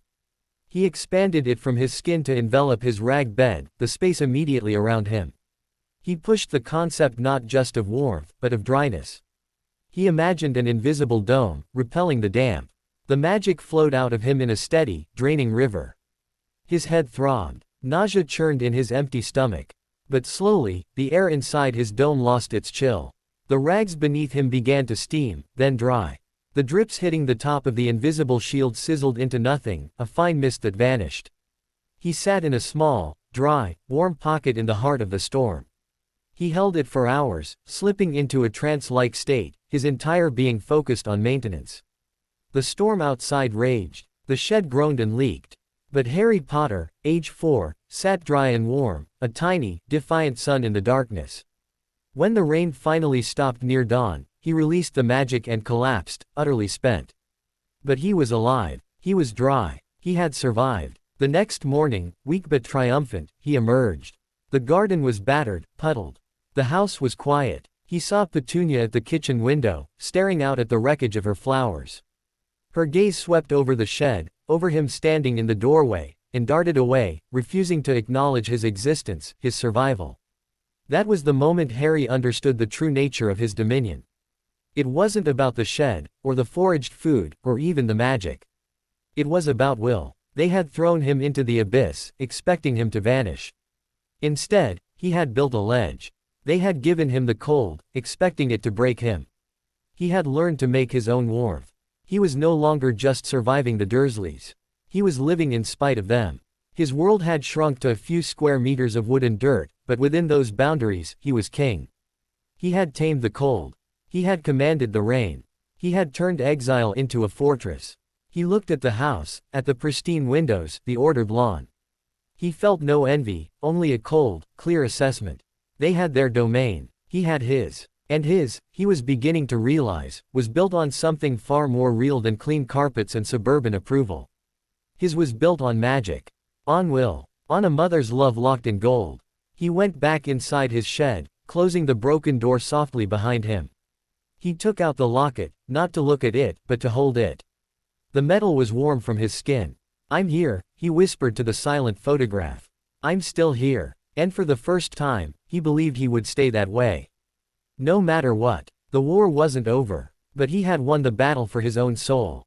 The rest, he would face from a position of strength, from his den at the bottom of the garden. Let them ignore him. Let them pretend. He was growing stronger in the dark. And one day, he would step back into the light, and they would not be able to look away. Chapter 8. The Visitor. The rain had changed everything. Not the weather, but Harry's defiance of it. The sodden garden, the battered blooms, they were a testament to a storm Petunia could see and measure. But the boy, emerging from the leaking shed looking pale and tired, but dry, that was an unsettling, illogical fact that her mind could not file away. She didn't speak of it. She slammed the cupboard door shut in her mind where thoughts of him lived. But the lock on that mental door was getting rusty. Harry felt the shift. Her ignorance of him was no longer passive, it was an active, strenuous effort. When she hung washing on the line, her back was a rigid pole of denial aimed at the bottom of the garden. Vernon's bluster at the dinner table was louder, more forced, as if shouting down the silence from the shed. Dudley, after his traumatic empathic episode, was quieter, watching Harry from windows with a new, confused fear. He didn't taunt anymore. He just stared. The balance was a fragile, silent stalemate. Until the visitor came. It was a Tuesday. A crisp, blue-ski day that felt like a lie after the storm. Harry was tending his small, stolen garden, a few potato eyes he'd planted in a broken bucket, a pathetic but hopeful clutch of green. He felt the disturbance before he heard the car, a ripple in the normal, grumbling stream of Privet Drive's collective mind. A thread of focused, gentle, but utterly alien purpose. He ducked behind the shed, peering around the corner. A small, old-fashioned car, the color of mint cream, puttered to a stop outside number 4. The engine died with a sigh. The door opened. The woman who emerged was old, but not frail. She was tall and slender, dressed in a traveling cloak of deep, emerald green over a tweed skirt. Her hair was a stunning, sweeping silver, piled elegantly atop her head. Her face was lined, but her eyes behind spectacles were bright, sharp, and missed nothing. She carried a carpet bag that seemed heavier than it should be. She stood for a moment on the pavement, looking at the house. Her expression was unreadable, but Harry, reaching out with the lightest, most careful touch he could manage, felt a complex tapestry of emotions, deep sorrow, steely resolve, and a flicker of profound irritation. This was no social worker. This was something else. Magic. The word hummed in the air around her, a subtle vibration that made the hairs on Harry's arms stand up. It wasn't like the raw, untamed energy he felt in himself or the faded imprint on Petunia's locket. This was magic woven into the very fabric of her being, controlled, immense, and ancient. It felt like a library, a thunderstorm, and a deep, quiet forest all at once. Petunia, drawn by the unusual car, peered out the front window. Harry felt her mind freeze, then shatter into 1,000 panicked pieces. He saw, through her eyes, the woman on the doorstep. The recognition was instant, and it carried a lifetime of baggage. Letters on green ink, a howler screaming in the kitchen, the unbearable, majestic difference of this woman who had once stepped into her parents' home and made everything ordinary seem cheap. Dumbledore. The name landed in Harry's mind like a stone in a still pond, sending ripples through memories not his own. Petunia's memories. A man with a long silver beard, twinkling eyes, offering her a lemon drop while her sister Lily sparkled beside him. Vernon's memory, heard secondhand, that crackpot old headmaster. Professor Dumbledore, headmaster of Hogwarts, the man who had left him on the doorstep. The doorbell rang, a cheerful, normal sound that seemed obscene. Harry watched, heart hammering against his ribs, as Petunia opened the door a crack. He couldn't hear the words, but he didn't need to. Petunia's mind was broadcasting. "You can't be here. You'll draw attention." We agreed. No contact. Dumbledore's voice, when it floated down the garden, was calm, melodious, and carried an absolute, unshakable authority. "My dear Mrs. Dursley, the agreements of a decade ago must sometimes be revisited in the light of new understandings. May I come in? I have brought lemon drops." He stepped forward, and Petunia, powerless against the sheer force of his presence, fell back. The door swallowed the emerald cloak. The house seemed to hold its breath. Harry scrambled to the shed's window, hauling himself onto the crate. He could see into the kitchen through the far window. Vernon was there now, his face a spectacular puce, his thoughts a wordless roar of outrage. Dudley was hiding behind him. And there, in the middle of the pristine kitchen, stood Albus Dumbledore. He looked around politely, his gaze taking in the gleaming surfaces, the perfectly aligned canisters. His eyes, however, held a depth that made the room seem like a doll's house. Harry focused every ounce of his being. He built no walls. Instead, he made himself a clear pane of glass, a silent, receptive listener. He pushed his awareness towards the kitchen, past Petunia's jagged fear, past Vernon's blustering rage, and towards the calm, deep pool of the old wizard's mind. It was like trying to listen to a symphony played at the bottom of the ocean. The surface thoughts were pleasant, deliberate. The kitchen is very clean.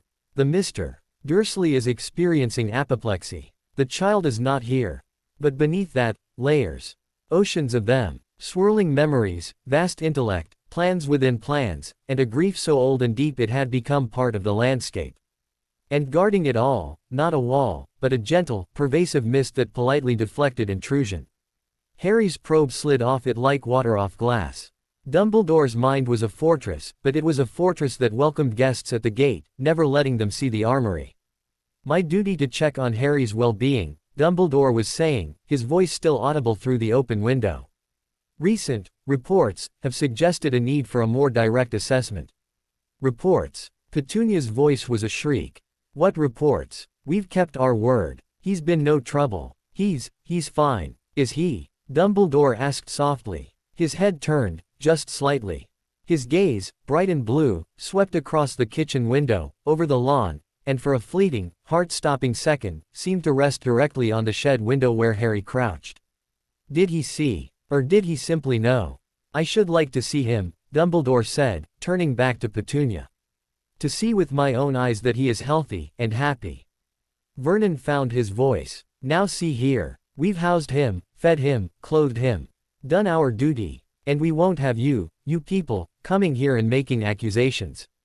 He's a difficult boy. Secretive. Strange. He's better off kept away. Kept away. Dumbledore's voice lost none of its calm, but the temperature in the kitchen seemed to drop 10 degrees. Away from what, precisely? A silence. Harry could feel Petunia's frantic scramble for a lie. From Dudley. He's a bad influence. We've had to separate them. For Dudley's sake. I see. Dumbledore steepled his long fingers. And where, may I ask, have you separated him to? Another silence, thicker than the first. Dumbledore sighed, a sound of profound disappointment. The magic that surrounds a magical child, Mrs. Dursley, is not easily hidden from those who know how to look. It lingers. It leaves traces. And the traces I have felt since arriving do not lead to a bedroom upstairs. He didn't wait for an answer. He turned and walked, not to the front door, but to the back, towards the garden. Petunia made a small, choked sound but couldn't, move to stop him. Harry slid down from the crate, his back against the shed wall. He was terrified. He was exhilarated. This was it. The other world. It was here, walking across the lawn. The footsteps were measured, unhurried. They stopped outside the shed door. A gentle knock. Harry couldn't breathe. The door, with its broken lock, swung inward. Albus Dumbledore filled the doorway, bending his head to step inside. The shed, which had felt like a kingdom, suddenly felt like what it was, a small, dirty hovel. But Dumbledore did not look around with disgust or pity. He looked at Harry. And Harry looked back. Up close, the magic was a palpable thing. It crackled in the air, sweet like ozone and old parchment. Those blue eyes saw everything, the makeshift bed, the bucket of rainwater, the stolen vegetables, the hollow floorboard hiding his treasures. They saw the 2 large cloves, the thinness of his wrists, the dirt under his nails. They saw the fierce, unbroken light in his own green eyes. "Hello, Harry," Dumbledore said. His voice was kind. Terribly, devastatingly kind. Harry said nothing. He was too busy trying to navigate the storm inside him. Here was the man who had left him here. The man from the other world. The man who knew. "My name is Albus Dumbledore. I was a friend of your mother and father. A very good friend." He paused, his eyes growing misty for a moment. "I am sorry it has taken me so long to visit." He knelt, with some difficulty, on the dirt floor, bringing himself to Harry's eye level. He didn't seem to mind the grime. I understand you have been living out here for some time. Harry nodded, a single, sharp jerk of his head. And do you know why you are able to do the things you do, Harry? The special things. Harry found his voice. It was a hoarse whisper. I'm a wizard. The words, spoken aloud for the first time in his life, hung in the air of the shed like a spell. Dumbledore's eyes twinkled, but there was a deep sadness in them. Yes, Harry. You are a wizard. As was your mother. As was your father. They were brilliant, and brave, and they loved you very much. He knows about the locket, Harry thought wildly. He knows I know. The people you live with, Dumbledore continued, choosing his words with care, are afraid of magic. They have tried, very foolishly, to squash it out of you. This, he gestured to the shed, is a testament to their failure, and to your remarkable strength. He reached into his cloak and pulled out a paper bag. I have brought you some sweets. A poor substitute, I know, for a warm bed. But a start. He offered the bag. Harry stared at it, then slowly reached out and took it. His fingers brushed Dumbledore's. A jolt, not of magic, but of connection, shot through him. For a second, he felt the old wizard's regret, a sorrow as vast as the sky, directed at him. I cannot take you away from here, Harry, Dumbledore said softly, his voice heavy. Not yet. The protections that keep you safe from very dark things are anchored by your mother's blood, which lives in this house. As long as you can call it home, you are shielded. Do you understand? Home. The word was a bitter joke. But Harry understood the mechanics of it. A blood ward. He saw the concept, complex and glowing, in the surface of Dumbledore's mind, offered for him to see. They hate me, Harry said, his voice flat. They fear you, Dumbledore corrected gently. And fear is a prison for those who feel it, as much as for those who inspire it. He looked around the shed again. You have built a different kind of prison for yourself here. A fortress of will. I am in awe of it. He stood up, brushing dust from his knees. I will be making some adjustments to your living arrangements with your aunt and uncle. They will not be pleasant for them. You will have a proper room. Proper meals. They will not lock you away again. Harry's heart leapt, but he clamped down on the hope. Promises from adults were like soap bubbles. But hear me, Harry, Dumbledore said, his tone turning grave, the twinkle vanishing. Your magic is powerful, and it is waking. What you can do with your mind, it is a rare and delicate gift. It is called Legilimens. You must be careful with it. To roam freely in the minds of others is a great responsibility, and a great danger. To yourself, and to them. He knows that too. I will come again, Dumbledore said. And when you are 11, you will come to me, at Hogwarts. There, you will learn to master your gifts. To fly. To cast spells. To be among your own kind. That is a promise. He turned to leave, then paused. The snake you speak to, a beautiful creature. Parseltongue is also a rare gift. Your connection to life, in all its forms, is strong. Nurture it, even here. And with that, he stepped out of the shed, leaving behind the scent of lemon drops and thunder. Harry stood, clutching the bag of sweets, his mind reeling. He had been seen, truly seen, not as a burden or a freak, but as a wizard. He had a name for his power. He had a future, Hogwarts. He heard Dumbledore's voice, firm and final, from the kitchen. A bedroom, with a lock on the inside. 3 meals a day. His health and well-being will be monitored. If I find you have reneged, the consequences will be memorable. Good day. The front door closed. The mint cream car puttered away. Silence flooded back into the garden, but it was a different silence. It was broken. Harry looked down at the bag in his hands. He opened it. Inside were brightly colored sweets that moved gently, shimmering with magic. He took one out, a chocolate frog that twitched. He didn't eat it. He just held it, feeling the life in it. He wasn't alone. The other world knew he was here. It had a leader, and that leader had looked him in the eye and called him strong. A slow smile spread across Harry's face. It wasn't a happy smile. It was the smile of a general who has just received confirmation that reinforcements exist. He had survived the Dursleys. He had survived the shed. Now, he had a promise. And a name. Wizard. He put the chocolate frog back in the bag and tucked it safely behind the floorboard with the locket. Then he walked to the door of his shed and looked at the house. Things were going to change. Dumbledore had decreed it. But Harry knew, with a certainty that chilled and thrilled him, that the real change had already happened. It had happened the moment he'd broken the lock. The moment he'd made his own wharf. The wizard in the shed was no longer waiting to be saved. He was preparing to answer the call. Chapter 9, The Room and the Rules. The silence after Dumbledore's departure was seismic. It wasn't the usual quiet of a house holding its breath, it was the profound, ringing stillness that follows an explosion. Harry stood in the doorway of his shed, the bag of magical sweets a small, solid weight in his hand. He could feel the shockwaves radiating from the house. Petunia's mind was a silent scream, a high-pitched frequency of pure, unadulterated terror. Not just of magic now, but of Dumbledore's promise of memorable consequences.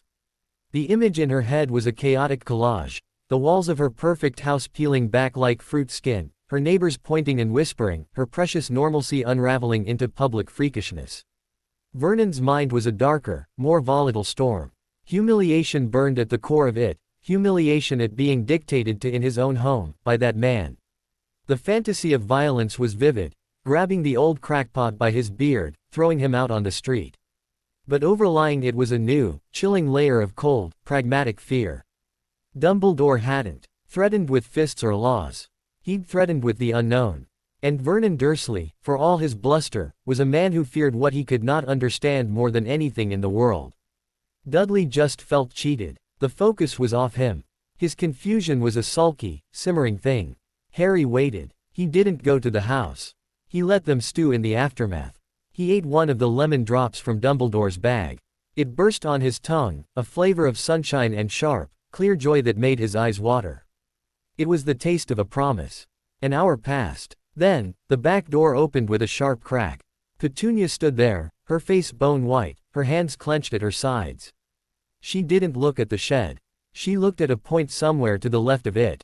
You. Her voice was stripped of all emotion, flat as a stone. Come inside. It wasn't an invitation. It was a summons from a defeated queen. Harry walked across the lawn, the grass cool under his bare feet. He passed her at the door, close enough to smell her lily-of-the-valley perfume, undercut by the acrid tang of sweat. She flinched back as if his proximity burned. He stepped into the kitchen. Vernon was there, sitting at the table, a half-drunk glass of whiskey in his huge hand. He didn't look at Harry either. He stared at the wall, his mustache quivering with suppressed rage. Upstairs, Petunia said from behind him. The second bedroom on the left. It's yours. Harry walked through the familiar yet alien rooms. The living room, pristine and unused. The hallway with the cupboard under the stairs, the door was open, the thin mattress gone. He climbed the stairs, each step feeling like a move into occupied territory. The second bedroom on the left had always been the guest room, though no guest had ever stayed. It was decorated in sterile beiges and creams. A single bed with a stiff-looking coverlet. A plain wooden wardrobe. A small desk. A window looking out over the back garden, right at the shed. It was a room. A real room. With a door that had a lock. A simple slide bolt, but on the inside. He heard Petunia's footsteps stop outside the door. She didn't enter. Her voice came through the wood, tight and formal, as if reading from a script prepared by a lawyer. You will keep it tidy. You will be quiet. Meals will be at 7, 12, and 6. You will not perform any of your abnormalities in this house. You will not speak to us unless spoken to. You will not touch anything that is not yours. You will not look at Dudley. Is that understood? Harry didn't answer. He walked to the window and looked down at his shed, a small, dark shape at the bottom of the garden. His kingdom, his den, is that understood? The script was cracking, hysteria bleeding through. Yes, Harry said, still looking out the window. He heard her sharp intake of breath, then her footsteps retreating rapidly down the hall. He was alone, in a room, with a bed and a lock. He sat on the edge of the bed. The mattress was firm, nothing like the sacks or the thin pad from the cupboard. He lay back. The ceiling was white and smooth. He could stretch his arms out and not touch a wall. It should have felt like victory. And part of it did, a deep, solid core of triumph. Dumbledore's word had forced this. His survival had earned it. But it also felt like a new kind of cage. Bigger, cleaner, but a cage nonetheless. The rules were the bars. Don't look. Don't speak. Don't be. He got up and slid the bolt on the door. The sound was solid, final. He was locking them out. The power of that simple action was immense. He spent the afternoon transferring his meager possessions from the shed. His ragged clothes, which looked even more pathetic hanging in the empty wardrobe. The locket and the chipped cup, which he hid under a loose floorboard under the bed, a trick he'd learned. The bag of magical sweets. He kept the tarpaulin, a reminder. He saved the shed key, the one for the now useless lock, tying it onto a bit of string. A totem. Dinner that night was a surreal affair. Harry was allowed to eat at the kitchen table, but at a small, separate card table set up near the door, as if he were a dog being tolerated. The air was thick with a silence so hostile it was a physical presence. The clink of cutlery was like gunfire. Petunia served him a plate of food, meat, potatoes, peas, a normal portion. It was the same food they were eating. The normality of it was the greatest aberration of all. He ate slowly, savoring the flavors, the fullness. He felt their eyes on him, their thoughts like shards of glass aimed at his back. Freak at my table, eating my food. Vernon, he's so thin. People will notice. What will they think? Petunia, he took my comic last week. Dudley, a petulant, fuzzy lie. Harry kept his walls high and solid. He let their hatred and fear beat against them like rain. He finished every bite, drank his water, and when he was done, he said, "May I be excused?" As Petunia's childhood etiquette lessons, buried deep, surfaced in her mind for him to find. She gave a stiff, barely perceptible nod. He took his plate to the sink, washed it carefully as he'd been taught, and went upstairs. He bolted his door and stood in the middle of his new room. The victory felt hollow. He had a room, but he was more isolated than ever. He had food, but it tasted of their resentment. He had safety, of a sort, but it was built on the threat of a powerful stranger. He needed to know the new boundaries. He needed to test the bars of this gilded cage. The next morning, after a breakfast eaten in the same crushing silence, he went into the garden. Not to the shed, but to the flower beds. He picked up the trowel he'd always used and began to weed. Petunia watched from the kitchen window. He felt her confusion, her suspicion. What is he doing? He doesn't have to. Then her realization, he's doing it to mock me. To show he can. Her anger flared, but it was muffled, trapped under the weight of Dumbledore's decree. Harry wasn't mocking. He was establishing a new truth. He was here. He would do the chores. But he was not their slave. He was a tenant under a new, unbreakable lease. He worked for an hour, then put the trowel away and walked, not back to the house but to the bottom of the garden.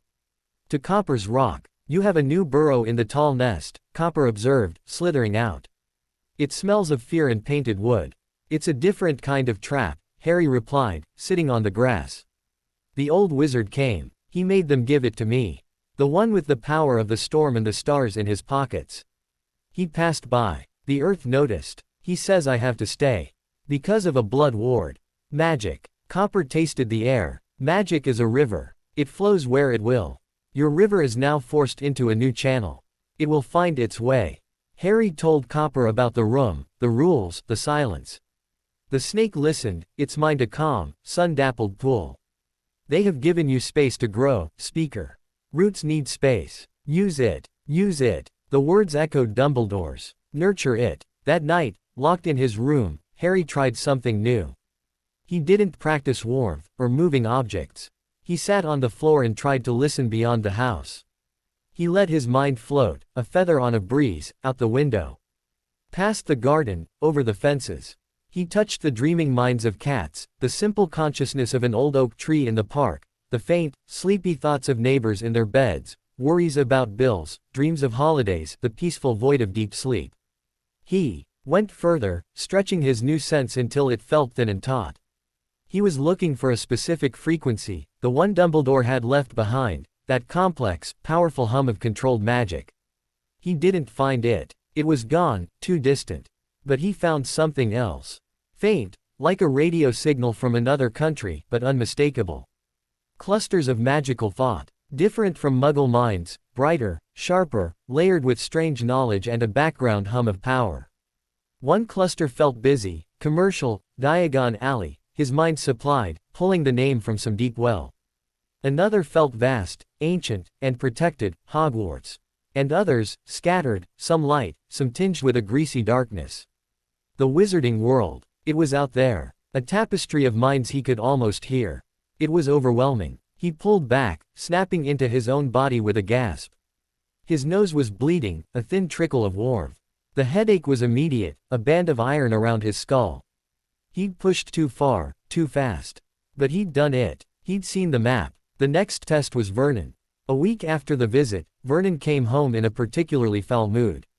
Grunnings was downsizing. He'd had to fire a man. The responsibility sat badly on him, not out of guilt, but out of a nagging fear that his own position might not be as secure as he pretended. He took it out on dinner, complaining loudly about the meat being tough, the potatoes cold. His eyes kept drifting to Harry's small table, festering. Harry finished his meal and stood to take his plate. As he passed Vernon's chair, his uncle's hand shot out, not to hit, but to grip his arm, hard. The contact was a lightning rod. Freak. Burden. Ruining my life. My home. If not for you. The thoughts were a gale of bitterness. And beneath them, the old fantasy of the dark place, the sending away, had mutated. It was now a detailed vision of a bleak, gray orphanage, of Harry fading away into nothing, forgotten, and Vernon's life returning to its proper, normal course. The grip tightened, bruising. Harry didn't struggle. He looked into Vernon's small, furious eyes. And he didn't push a feeling. He didn't invade. He simply mirrored. He took the image of the gray orphanage, the feeling of being erased, and he reflected it back, not as a fear, but as a fact. He showed Vernon a vision of himself, years from now, sitting alone in this same living room, Dudley gone, Petunia cold, his life an empty, meaningless shell of routine, with no one to blame, no one to hate, and the silence so deep it would drive him mad. Vernon's eyes widened. The grip on Harry's arm loosened. He didn't see a cowering boy. He saw a seer showing him a desolate future of his own making. A future where the freak was gone, and took all the purpose of his rage with him. He let go, jerking his hand back as if burned. He looked down at his plate, his face pale. Harry walked to the sink, washed his plate, and left. He had drawn a line. He would not be touched. The rules were being rewritten. Not by Dumbledore's distant threat, but by Harry's quiet, daily acts of sovereignty. He had a room. He had food. He had a lock. And he had a power that could show them the hollow futures their hatred would create. He was playing a new game now. And for the first time, he was making the rules. He lay in his bed that night, the locket warm in his hand, and looked at the ceiling. The shed was still there, in the dark. His first fortress. This room was his second. But his true fortress, he was beginning to understand, was his own mind. And it was time to stop just defending it. It was time to expand his borders. Chapter 10. The Correspondence. The new routine calcified into a tense, silent treaty. Harry's world now had two poles, the sterile beige bedroom and the wild, whispering garden. The Dursleys orbited him like grim, disapproving moons, held at bay by an invisible gravitational pull they called Dumbledore. Harry used the stability. He began to explore the limits of his mind not as a weapon, but as a tool. He practiced holding his warming charm for longer periods, not just on himself, but on the air around a sprouting potato eye in his bucket garden, encouraging its growth. He found he could coax the spiders in the shed's corners to spin their webs in specific, artistic patterns, a useless skill, but a testament to control. He listened to the minds of birds, learning the simple maps of their territories. But the greatest shift came from the discovery of the library. Petunia, in her frantic need to maintain the appearance of normalcy for any future visits, had enrolled Dudley in a Saturday reading club at the local library. Dudley, of course, hated it. But the rule was, Dudley went, so Harry had to go too, to sit quietly and not cause a scene. He was part of the set now, a piece of the normal family picture, however ill-fitting. The little whinging public library was a haven of musty-smelling peace. While Dudley fidgeted and glowered in the children's corner, Harry wandered the aisles. He couldn't read well, no one had ever taught him properly, but he could sound out words. And the books held minds of their own. Not real minds, but imprints. The collective thoughts of all the people who had ever read them, puzzlement, boredom, excitement, wonder. A well-loved fairy tale book hummed with childhood belief. A dense history text radiated a low drone of student frustration. He could sense the books that were true, not factually, but emotionally resonant, from the ones that were hollow. He found the section on myths and legends. Books on King Arthur, on Greek gods, on Norse sagas. And among them, tucked away, a few with a different texture. A book on European folklore, its pages whispering of will-o'-the-wisps and household spirits, had a chapter on cunning folk that made his magic stir in recognition. A dusty tome on alchemy, though he couldn't understand the symbols, held a potent, geometric kind of mental echo. He couldn't check them out. He had no card, and Petunia would never allow it. So he memorized their places and visited them each Saturday, sitting on the floor between the stacks, tracing the words with his finger, absorbing the stories. He read about Merlin, who lived backwards. About heroes who spoke to dragons. About children who found doors to other worlds. He was building a context for himself. He wasn't a freak. He was part of a story. A very old story. One Tuesday afternoon, a different kind of magic arrived. He was in his room, trying to make a fallen leaf from the garden float in a lazy circle. It wobbled, dipped, and spun. The concentration required was immense, a delicate balance of push and lift. A faint knock at his window made him lose focus. The leaf fluttered to the floor. He looked up. Perched on the sill outside was an owl. It was a beautiful, tawny creature with large, intelligent eyes. It held a small, parchment envelope in its beak. It tapped the glass again with a sharp claw. Tap, tap. Harry's heart leapt into his throat. He scrambled to the window, fumbling with the latch. He shoved it open. The owl hopped inside, dropping the letter onto his bed before flying to perch on top of the wardrobe. It stared down at him, unblinking. The envelope was thick, creamy parchment. His name and address were written in a swirling, emerald green ink that seemed to shimmer slightly. Mr. H. Potter. The second bedroom. 4 Privet Drive. Little Whinging, Surrey. He picked it up. The paper was heavy, expensive. It hummed with a gentle, friendly magic. He broke the plain red wax. Sealed no crest, and pulled out a single sheet. The handwriting was elegant, looping, and unmistakably the same as on the envelope. Dear Harry, I hope this letter finds you well, and that your new accommodations are proving more satisfactory. An owl post is a witch or wizard's most reliable friend, and this fine fellow, her name is Tindra, has agreed to serve as our intermediary. She is discreet and knows to avoid notice. I wished to reiterate my advice: practice your gifts, but practice caution. The mind is not a book to be opened at will. To do so without permission is a violation. I sense your strength growing, and with it, the temptation. Remember, with great power comes great need for restraint. Focus on your own mind. Build its walls high and its foundations deep. A fortress is only as strong as its keeper. Should you have questions, or should you find yourself in dire need, you may send a note with Tindra. She will find me. I look forward to the day I can welcome you to Hogwarts in person. Until then, remain strong, and curious. Yours sincerely, Albus Dumbledore. P.S. I trust you enjoyed the lemon drops. Enclosed is something a little more substantial. Harry turned the parchment over. Nothing. He felt the envelope. There was a slight lump in the bottom corner. He tipped it. A small, leather drawstring pouch fell into his palm. He opened it. Inside were 3 galleons, the gold warm and heavy, and a handful of silver sickles and bronze nuts. Wizarding money. And a tiny, folded piece of parchment with a single, whispered spell written on it: Reparo. His first thought was not joy, but a sharp, tactical understanding. Dumbledore was giving him resources. A connection. A way to buy things, to fix things. Independence. But also, a leash. A way for Dumbledore to check on him, to guide him from afar. He looked at the owl, Tindra. Her mind was a swift, focused stream of instinct and training. Wait for reply. Return to perch. Wait. Hello, Harry said softly. The owl hooted once, a low, gentle sound. He had so many questions. About his parents. About Legilimens. About the blood wards. But putting them in writing felt dangerous, even with a discreet owl. Words on parchment could be intercepted. They were permanent. He went to his desk, a nervous excitement buzzing in his veins. He found a pencil and a scrap of paper from an old shopping list. What did he say? Thank you felt inadequate. I'm practicing sounded like a school report. In the end, he kept it simple, copying the formal style of Dumbledore's letter as best he could. Dear Professor Dumbledore, Thank you for the letter and the owl. My room is acceptable. I am being careful. I have read about Merlin. I have a question. The magic that lets me hear thoughts, Legilimens C. Does it work on animals? I have a friend who is a snake. Sincerely, Harry. He folded the note, small and tight. He had nothing to tie it with. He looked at the pouch of coins, at the spell.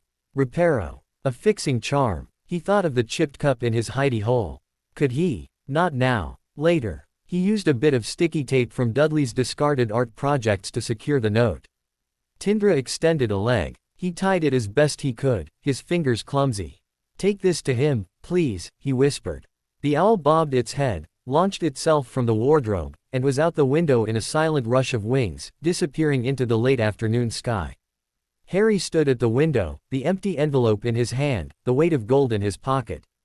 The world had just become infinitely larger, and yet more intimately connected. He had a line to the outside now. A lifeline. The correspondence began. Tindra came every few days, sometimes with a short note from Dumbledore, a book recommendation. The tales of Beetle the Bard, while fictional, contain archetypal magical wisdom, a gentle warning. The urge to use your sight to anticipate the Dursleys' moods is understandable, but it is a path to paranoia. See less, feel more. An answer to a question. Parseltongue is a rare gift, often hereditary. Your connection to your friend is pure magic, and no cause for concern. Harry's notes back grew longer, more confident. He wrote about his experiments with warming charms, about the feel of different magical texts in the library, about Copper's wisdom. He didn't write about the Dursleys' cruelty, the years in the cupboard, the shed. Dumbledore knew. Mentioning it felt like begging. He wrote instead about his discoveries.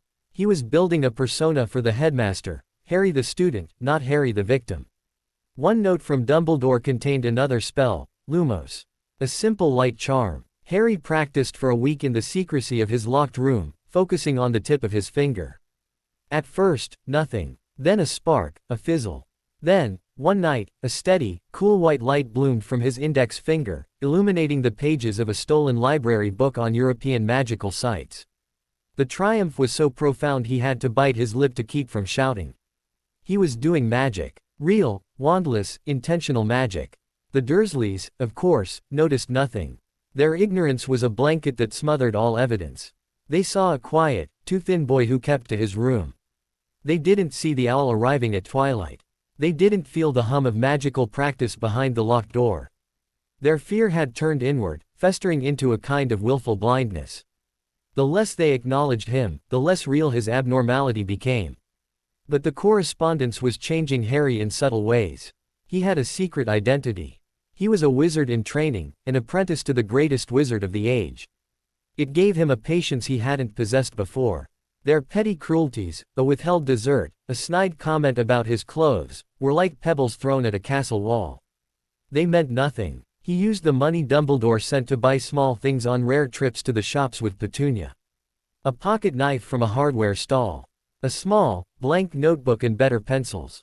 She never questioned where he got the few pence. She assumed he'd stolen it, and her disdain was preferable to curiosity. He filled the notebook with his own thoughts, his questions, sketches of magical symbols from the library books, notes on his practices. His grimoire, he called it in his head. The balance held for months. A fragile, armed piece. It broke the day Dudley brought home a friend from his boxing class. A hulking boy named Piers, with a mean streak and a mind full of borrowed bravado. They were in the garden, hitting a punching bag strung from the apple tree. Harry was near the shed, checking on his bucket garden. Piers spotted him. "Who's that?" "My cousin," Dudley muttered, hitting the bag harder. "He's weird. Ignore him." But Piers, eager to prove himself to Dudley, swaggered over. "What are you doing, then?" "Playing in the dirt." Harry didn't look up. "Go away," he thought, pushing the feeling with a slight nudge. Piers blinked, faltering for a second. Then he laughed, a harsh, barking sound. "He's a mute too. Look at him." He kicked the bucket, sending dirt and potato sprouts flying. Anger, hot and immediate, flared in Harry's chest. He looked up. Piers's mind was an open book of cheap aggression, fueled by insecurity. Harry didn't probe. He didn't need to. He simply took the image of Piers's own deepest fear, a memory of being humiliated in front of the whole boxing class, tripping and falling flat on his face while everyone laughed, and he amplified it. He made it the only thing in Piers's head. The boy's face went slack. All the color drained from it. His eyes lost their focus, seeing not Harry, but the phantom ring, the pointing fingers, the echoing laughter. He made a small, choked sound, turned, and vomited into the rose bushes. Dudley stared, open-mouthed. "Piers, you all right?" Piers didn't answer. He wiped his mouth, his eyes wide with a horror only he could see, and fled the garden, out the gate, without a backward glance. Dudley turned to Harry, his usual bullying fury replaced by a terrified awe.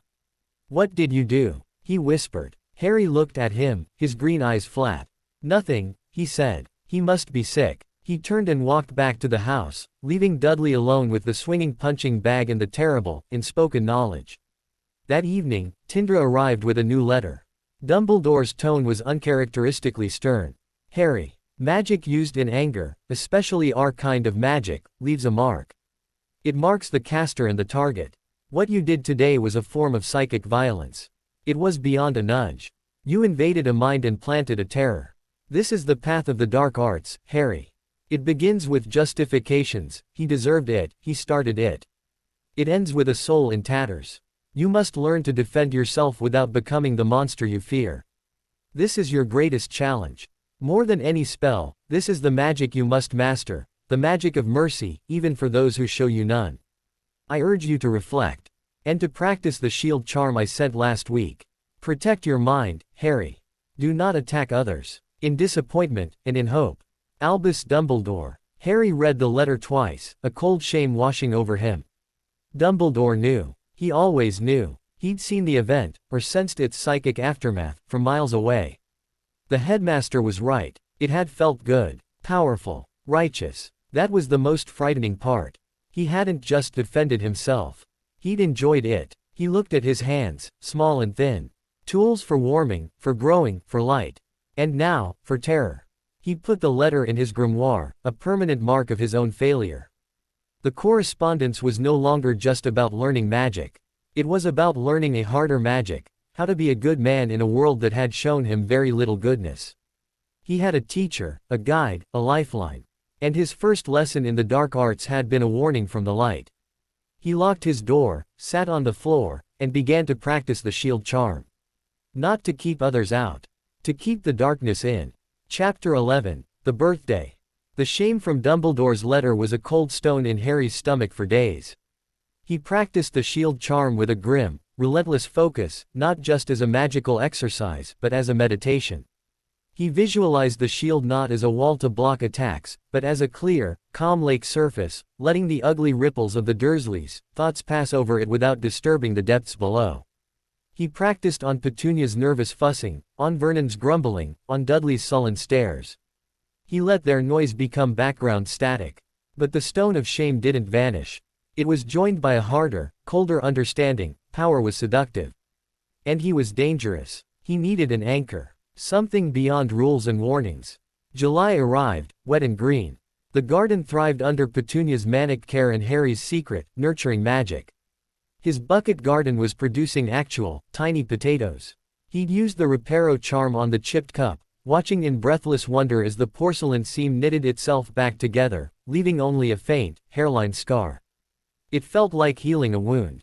It felt right. On the last day of July, he woke with a strange feeling in his chest. Not magic. Something quieter. A sense of expectancy, like the air before a thunderstorm that never breaks. He went through the morning routine, breakfast at his small table, the silence as thick as porridge. As he helped clear a new, grudgingly allowed duty, to maintain the happy home facade, Petunia's mind, usually a whirl of lists and worries, snagged on a date. July 31st, Lily's birthday. The thought was a quick, pained flinch, immediately buried under the mental image of tomorrow's grocery list. But Harry caught it. It wasn't just his mother's birthday. It was his birthday. He was 5 years old today. The knowledge settled over him with a profound weight. He'd never had a birthday. Not one he'd known about. The Dursleys celebrated Dudley's with piles of presents and a garish, icing-smeared cake. Harry's own existence had passed unmarked, another day of chores and hunger. He stood at the sink, holding a wet plate, staring out at the garden. 5. A whole hand. A small lifetime spent in the dark, first under the stairs, then in the shed, now in this quiet room. He had survived 5 years of privet drive. The stone of shame melted, replaced by a fierce, burning pride. He had survived. He had a locket, a snake, a pouch of gold, a correspondence with a wizard, and magic in his veins. On his 5th birthday, that was his tally. It was more than he'd had the day before.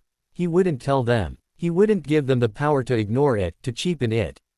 This day was his. A secret victory. After his chores, he went to the garden. Not to the shed, but to the very back, past Copper's Rock, where the blackberry brambles were thick and the air smelled of wild thyme. He found a flat, sun-warmed stone and sat. He opened his mind, not to listen, but to feel. He felt the sun on his skin, the rough texture of the stone, the buzz of a bee in the clover. He felt the slow, deep pulse of the earth beneath him, the same pulse he'd connected to in the shed. He felt the magic inside him, a quiet, steady hum, different from the wild surges of emotion-based magic. This was his baseline, his own, personal sun. He took out the locket. He didn't open it. He held it in his palm, letting the sun heat the gold. I'm 5, he thought towards the tiny picture inside. I'm here. The whisper didn't come, but a feeling did, a soft, settling warmth that wasn't from the sun. An echo of the protection he'd felt before. A birthday gift from a ghost. Speaker. Copper's voice was a dry rustle from a nearby patch of long grass. The snake emerged, its bronze scales gleaming. The air tastes different around you today. Ripe. It's my birthday, Harry sent, the concept simple and clean in the snake's tongue. The day I came out of the egg. Copper coiled beside the stone, absorbing the heat. A good day for sun, then. For a new skin. A new skin. The idea resonated. He wasn't the same boy who'd cowered in the cupboard. He'd shed that skin in the dark. He'd shed the skin of the victim in the shed. What was he now? Something in between. A pupa. Not a worm, not yet a butterfly. But changing. He spent the morning with Copper, sharing the simple, wordless piece of the garden. At lunch, Petunia placed his plate on the small table without a word. Today, instead of the usual slice of ham, there was a single, perfect sausage. A mistake. A subconscious gesture. He didn't probe her mind to find out. He accepted it as a tiny, unacknowledged concession from the universe and ate it slowly, savoring every bite. In the afternoon, he went to his room. He took out his grimoire and his pencils. On a fresh page, he wrote, in his careful, blocky letters.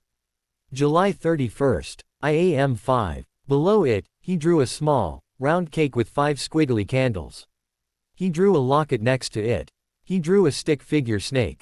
He drew a tiny owl in the corner. It was his birthday card to himself. As dusk began to paint the sky in watercolor streaks of orange and purple, he felt a familiar presence. A soft thump against his window. Tindra. He let her in. She had a small, wrapped package tied to her leg, along with the usual letter. The package was lumpy, wrapped in brown paper and string.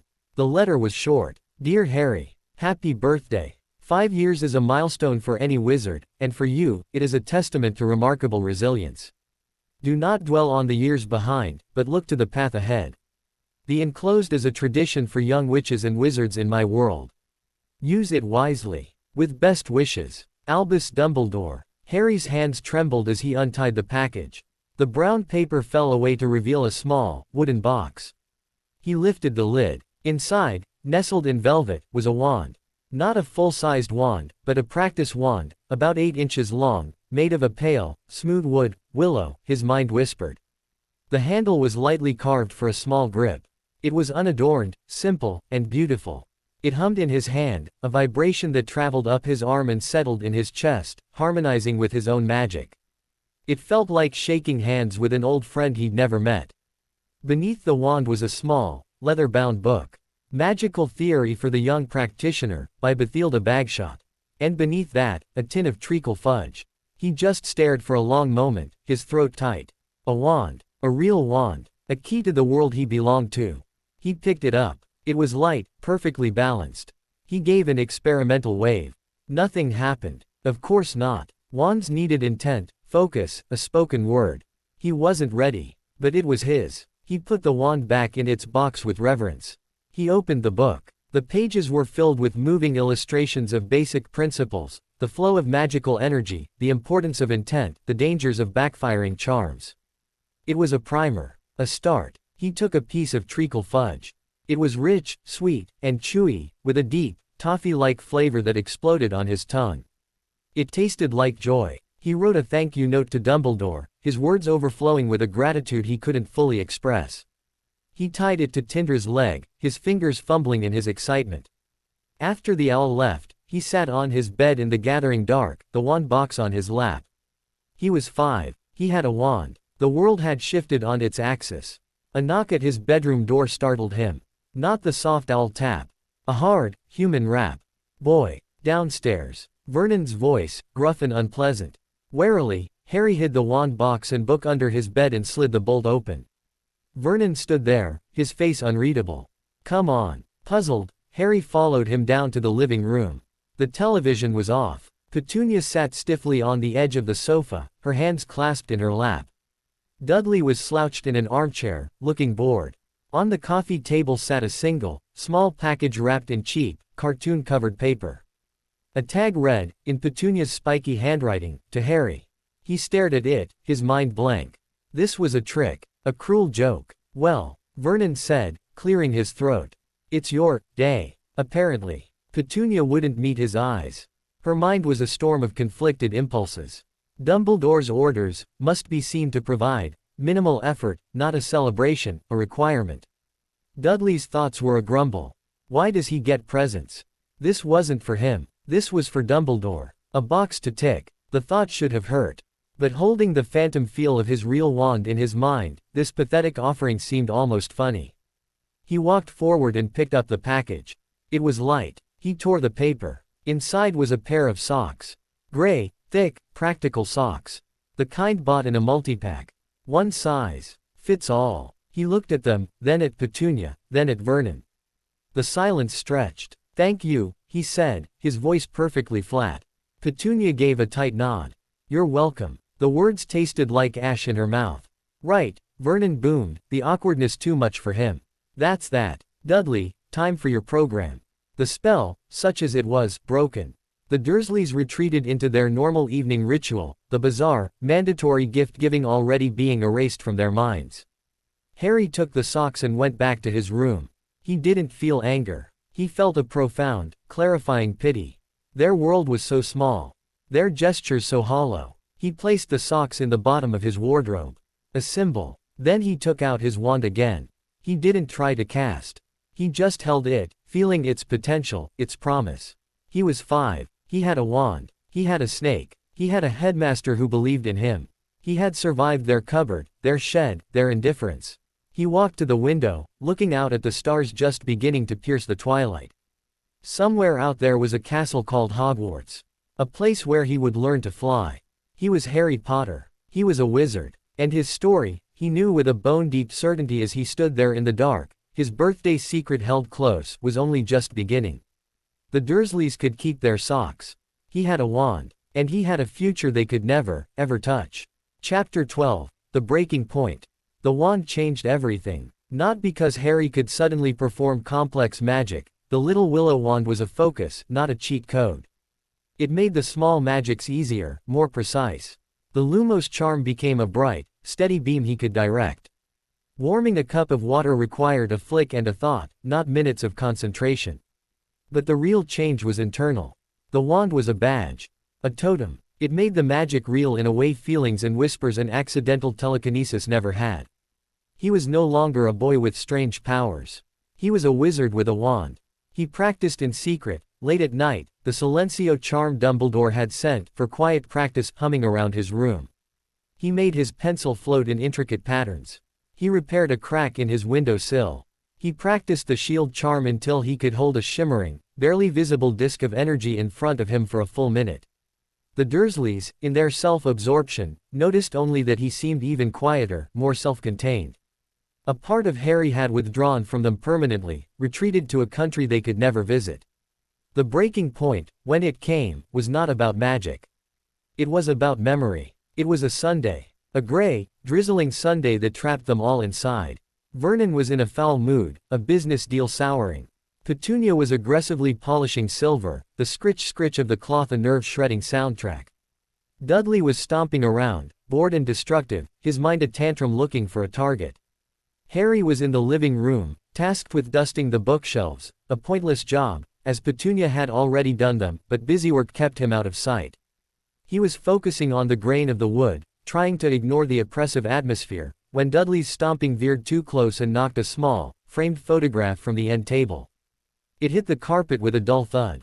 The glass didn't break, but the back of the frame popped open. Petunia swooped in like a hawk. "Dudley, careful." She scooped up the frame, her fingers frantically trying to press the backing back in. A few old, square photographs slid out onto the carpet. Harry froze. One of the photographs, face down, had a familiar, looping handwriting on the back. Lily, 1979. Before Petunia could snatch it up, a gust of Dudley-induced wind from his flailing arm flipped it over. It was a wizarding photograph. A young woman with blazing red hair and emerald green eyes was laughing, caught in mid-spin, her arms outstretched. Snow swirled around her, but she was clad only in a summer dress, clearly magically warmed. Behind her, a handsome, black-haired man with glasses was trying to build a lopsided snowman, grinning widely. They were in a garden Harry didn't recognize, but the magic of the image was undeniable. They moved, they lived, they loved. His parents. Alive. Happy. Together. Time stopped. The drizzle outside, Petunia's panic, Vernon's grumbling, Dudley's whining, it all faded into a distant roar. There was only the photograph. His mother's laughter was silent, but he could almost hear it. His father's playful, confident joy radiated from the paper. Petunia made a sound like a wounded animal. She snatched the photo up, but it was too late. Harry had seen it. He had absorbed it. The image was burned onto the back of his eyelids. "That's mine," he heard himself say, his voice strangely calm. "It is not," Petunia shrieked, clutching the photo to her chest. Her mind was a chaos of violated privacy and deep, searing envy. "My things. My house. My memories. They're my parents," Harry said, taking a step forward. He wasn't asking. He was stating a law of the universe. Vernon heaved himself out of his armchair. "You will not speak to your aunt in that tone. And you will keep your nose out of things that don't concern you." "They concern me more than anyone," Harry said, his eyes still locked on the photograph in Petunia's white-knuckled hand. He could feel the magical echo from it, a happy, warm pulse that called to his own blood. "They were freaks," Vernon roared, his face mottling. "Abominations. And you're just the same. We should have left you on that doorstep to freeze." The words, spoken aloud at last, hung in the air like poison gas. The pretense was gone. The foundational lie of Harry's life was out in the open, ugly and raw. Harry turned his head slowly to look at Vernon. He didn't use Legilimens. He didn't need to. The hatred was plain on his uncle's face. But Harry saw beyond it. He saw the fear, the terror of the magical world that had forced this unnatural child into his normal life. "You didn't," Harry said quietly. "Because you were afraid of him." He nodded towards the photograph.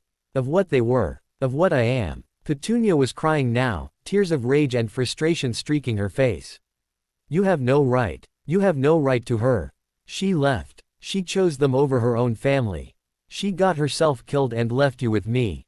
The truth, from her perspective, spilled out. The bitter, unhealed wound.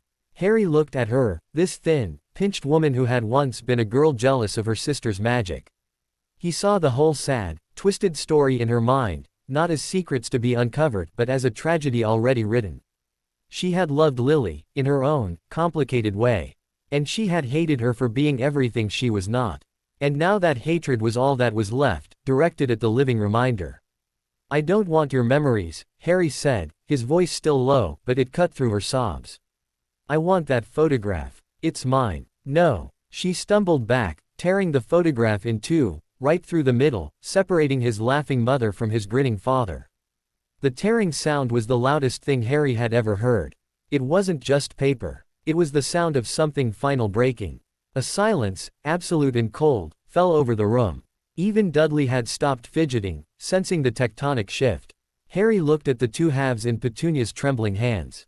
He felt a surge of magic, not from his wand, but from the core of him, a raw, primal wave of grief and fury. The air crackled. The lights in the room flickered violently.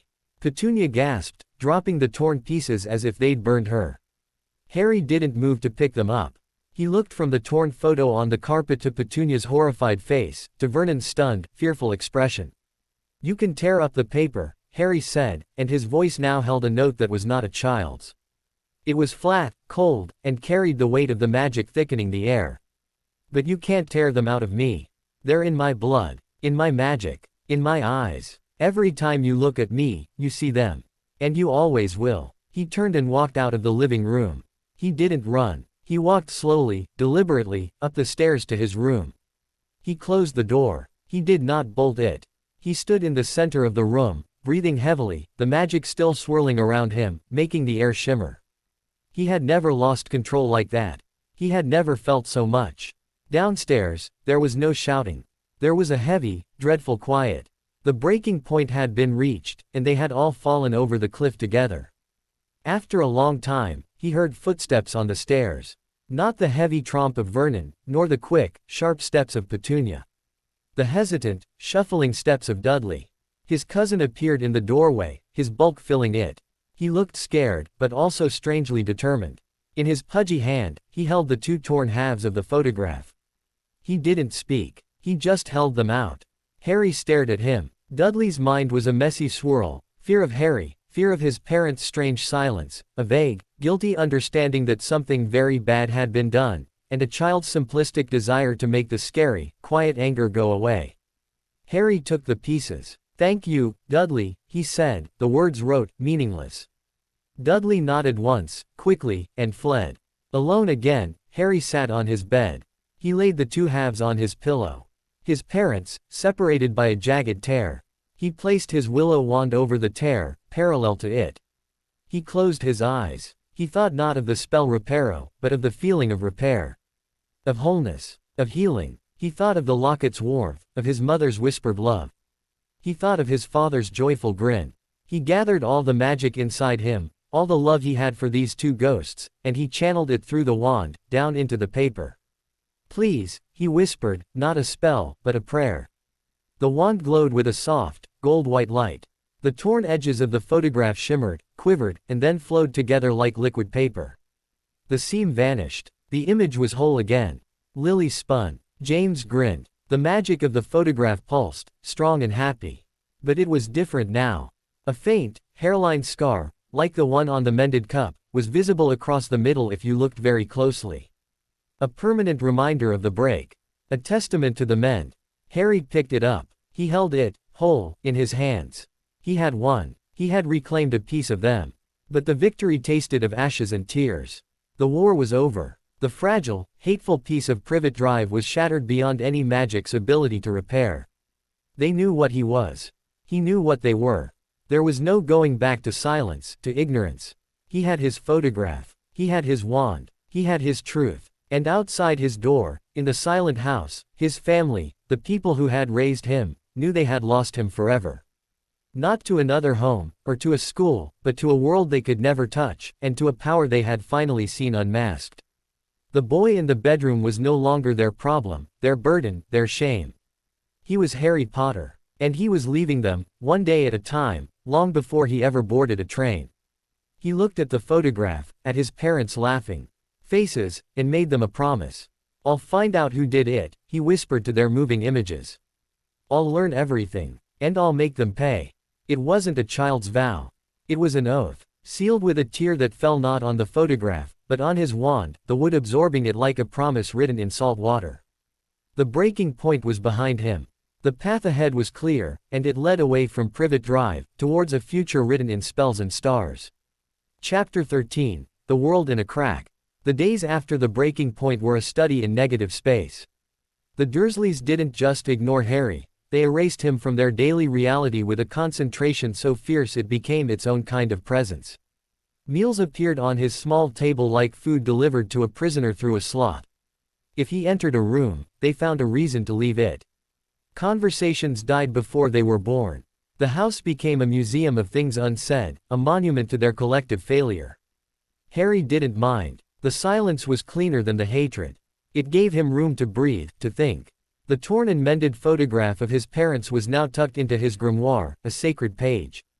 He looked at it every night, not with sadness, but with a growing, steely determination. They were not just ghosts. They were a mission, a destination. His correspondence with Dumbledore took on a new tone. The headmaster's letters became less about gentle guidance and more about foundational theory. He sent diagrams of wand movements, explanations of magical cores, philosophical musings on the nature of intent. Harry sensed a quiet urgency in the old wizard's words, as if he knew the fragile dam at Privet Drive had burst and the flood of Harry's magic was imminent. He was building a levee of knowledge. One letter contained a new, crucial spell. Not for attack, or defense, or utility. For perception. The revelation charm, Specialis Revelio, is a subtle art, Dumbledore wrote. It does not reveal secrets so much as it encourages hidden magic to announce itself.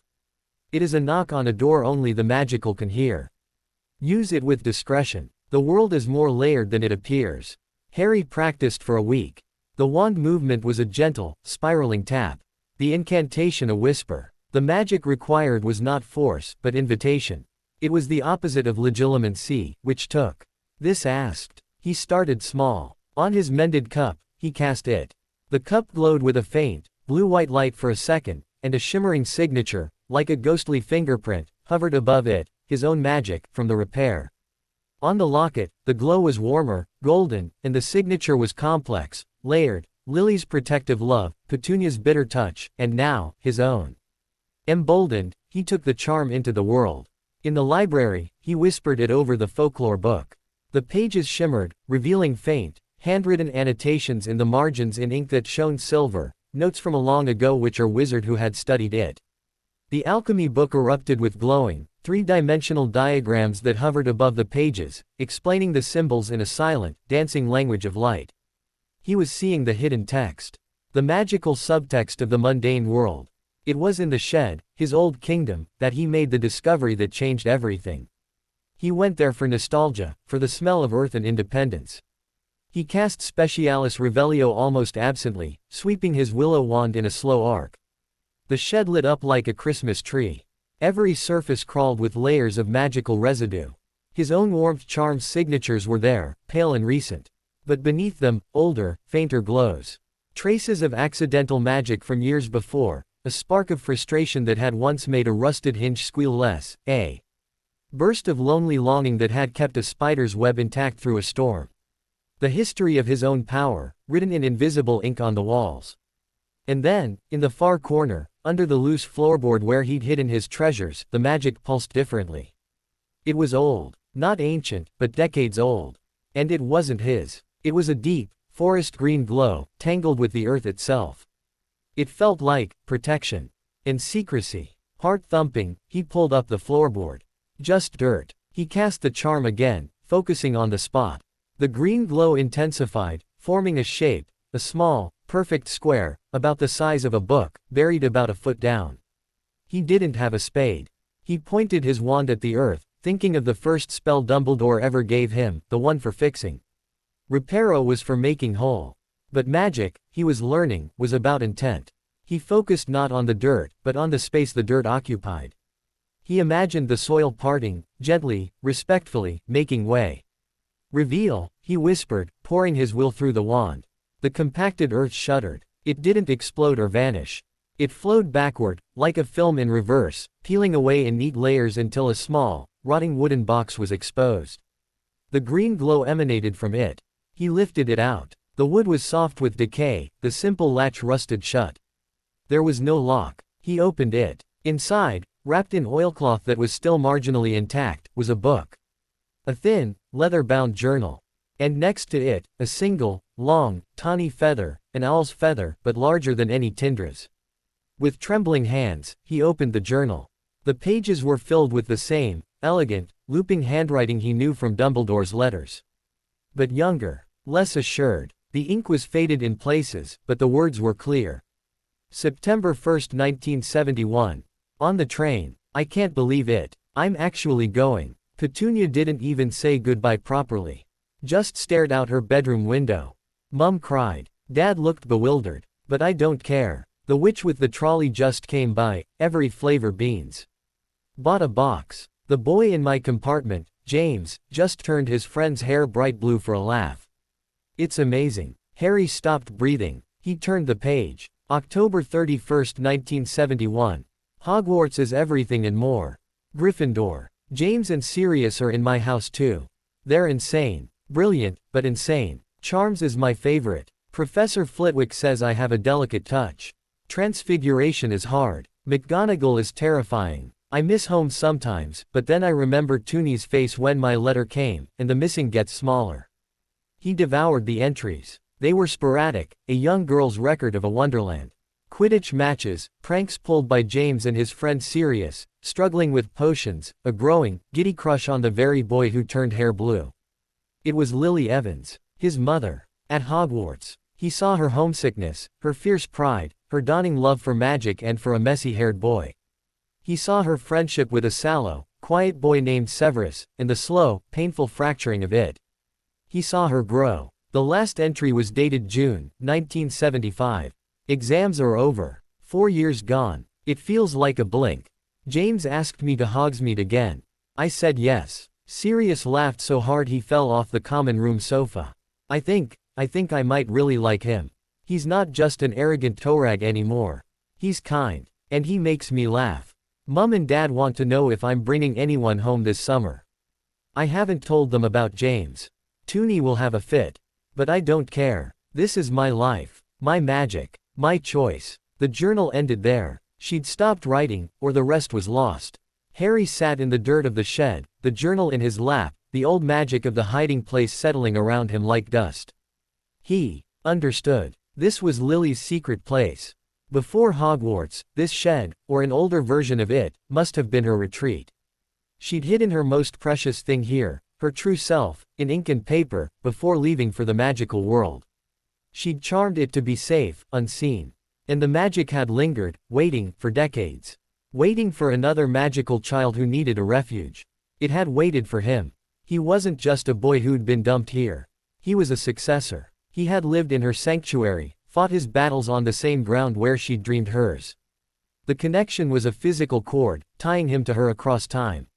He took the journal and the feather Hedwig, a predecessor, back to his room. He didn't hide them. He placed the journal on his desk, next to his grimoire. His mother's words beside his own. That night, he didn't practice spells. He wrote a letter to Dumbledore. He told him about finding the journal. He asked, for the first time directly, what were they like? Not as heroes. As people. Tyndra returned 2 days later. Dumbledore's reply was longer than usual. Your mother was the kindest witch I ever knew, and the most fiercely principled. Your father was the bravest, and the most loyal. They were also, respectively, stubborn and arrogant in their youth, traits they worked tirelessly to overcome.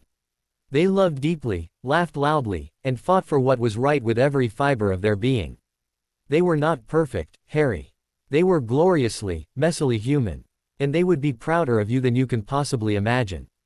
Harry read the letter until the words blurred. He looked at the photograph, at the journal. They were no longer just images and stories. They were people. Flawed, real people who had loved him. The world had cracked open, not to show him more darkness, but to show him a legacy of light. He had a history. A magical lineage written in a hidden journal under a garden shed. He knew what he had to do next. If his mother had left a secret here, what else was hidden in this house, in this world, waiting for a Specialis Revelio to find it? He looked at the Dursleys' closed bedroom door down the hall. What secrets did their things hold? What traces of his own past might be clinging to the discarded toys in the attic, to the very bricks of the house? He had a new purpose. He was no longer just surviving, or learning, or defending. He was an archaeologist of his own life. And he had just found the first, precious artifact. The world was layered, and he had the charm to peel it back, one revelation at a time. The journey into the past had begun. And with it, the true understanding of who he was, and who he was meant to become. Chapter 14, The Promise. The journal didn't just hold words. It held a frequency. A magical echo of a young girl's soul, preserved in ink and intent. Harry found he could almost hear her voice when he read it, not with his ears, but with that deeper sense that recognized magic. It was a bright, clear sound, like a bell ringing underwater. It made the flat, moving photograph seem like a pale reflection. This was Lily Evans, thinking. He read it cover to cover a dozen times. He learned she hated curfew, loved treacle tart, thought divination was a load of woolly nonsense, and had once accidentally turned her best friend's pet rabbit a shocking shade of violet for a week. He learned she'd argued fiercely with James Potter for 2 years before agreeing to a date. He learned she cried when her sister Petunia sent back her first Hogwarts letter unopened. It was the ordinary magic of a life. And it was more precious to him than any spell. It also gave him a new lens through which to see the Dursleys. Petunia wasn't just the pinched, cruel aunt. She was Toonie, the girl who'd shared a bedroom and whispered secrets, who had slowly frozen solid with jealousy. He saw her in the journal's early entries, a shadow at the edge of Lily's radiant world, growing sharper and darker with each passing page. It didn't excuse a thing. But it explained the depth of the wound. It was a sibling tragedy, and he was the living, magical scar. He didn't confront her with it. The knowledge was his alone, a quiet power. When she set his plate down now, he sometimes saw the ghost of the girl who'd envied her sister's moving photographs. It made her seem smaller, sadder. Less a monster, more a cautionary tale of a heart turned to stone. His magical practice took a new direction. Inspired by the Specialis Revelio charm, he began to experiment with perception. He tried to cast a version of it on himself, focusing inward. What layers were hidden inside Harry Potter? The result was not a visual glow, but a symphony of sensation. He felt the pulsing core of his magic, a sunspot in his chest. He felt the thinner, webbing threads of his Legilimens sea, spun through his mind like neural pathways of silver light. He felt the deep, primal connection of Parseltongue, a coiled, ancient strand tied to his very voice. And he felt other things, faint, dormant potentials, echoes of talents he hadn't awakened. A knack for sensing hidden things. A resilience in his magic that felt old. Inherited. He was a tapestry. And he was only just beginning to see the pattern. The journal also gave him a target. In one entry, Lily mentioned a Christmas holiday. Mum made me leave my school things at home, of course. Said it would upset Toonie. I hid my favorite book, Advanced Potion Making, under the floorboards in my bedroom. Just in case I needed a bit of magic over the halls. Under the floorboards in my bedroom. Lily's old bedroom. Where was it? It wasn't the guest room he now occupied. It wasn't Dudley's shrine-like room. It had to be the master bedroom. Petunia and Vernon's room. The inner sanctum. The heart of the Dursley fortress. The idea of sneaking in was terrifying. The risk was absolute. If he was caught, the fragile, silent truce would shatter into something worse. Dumbledore's protection might not extend to a thief in their bedroom. But the pull was magnetic. His mother's favorite book. A piece of her magical life, possibly still there, hidden for over 20 years. A direct link to her skill, her mind. He planned for a week. He observed their routines. Vernon snored like a chainsaw and slept like the dead after his evening whiskey. Petunia was a light sleeper, but she took a sleeping draught, a tonic, she bought from the chemist that knocked her out by 10. They always closed their door. He needed 2 things, absolute silence, and light he could control.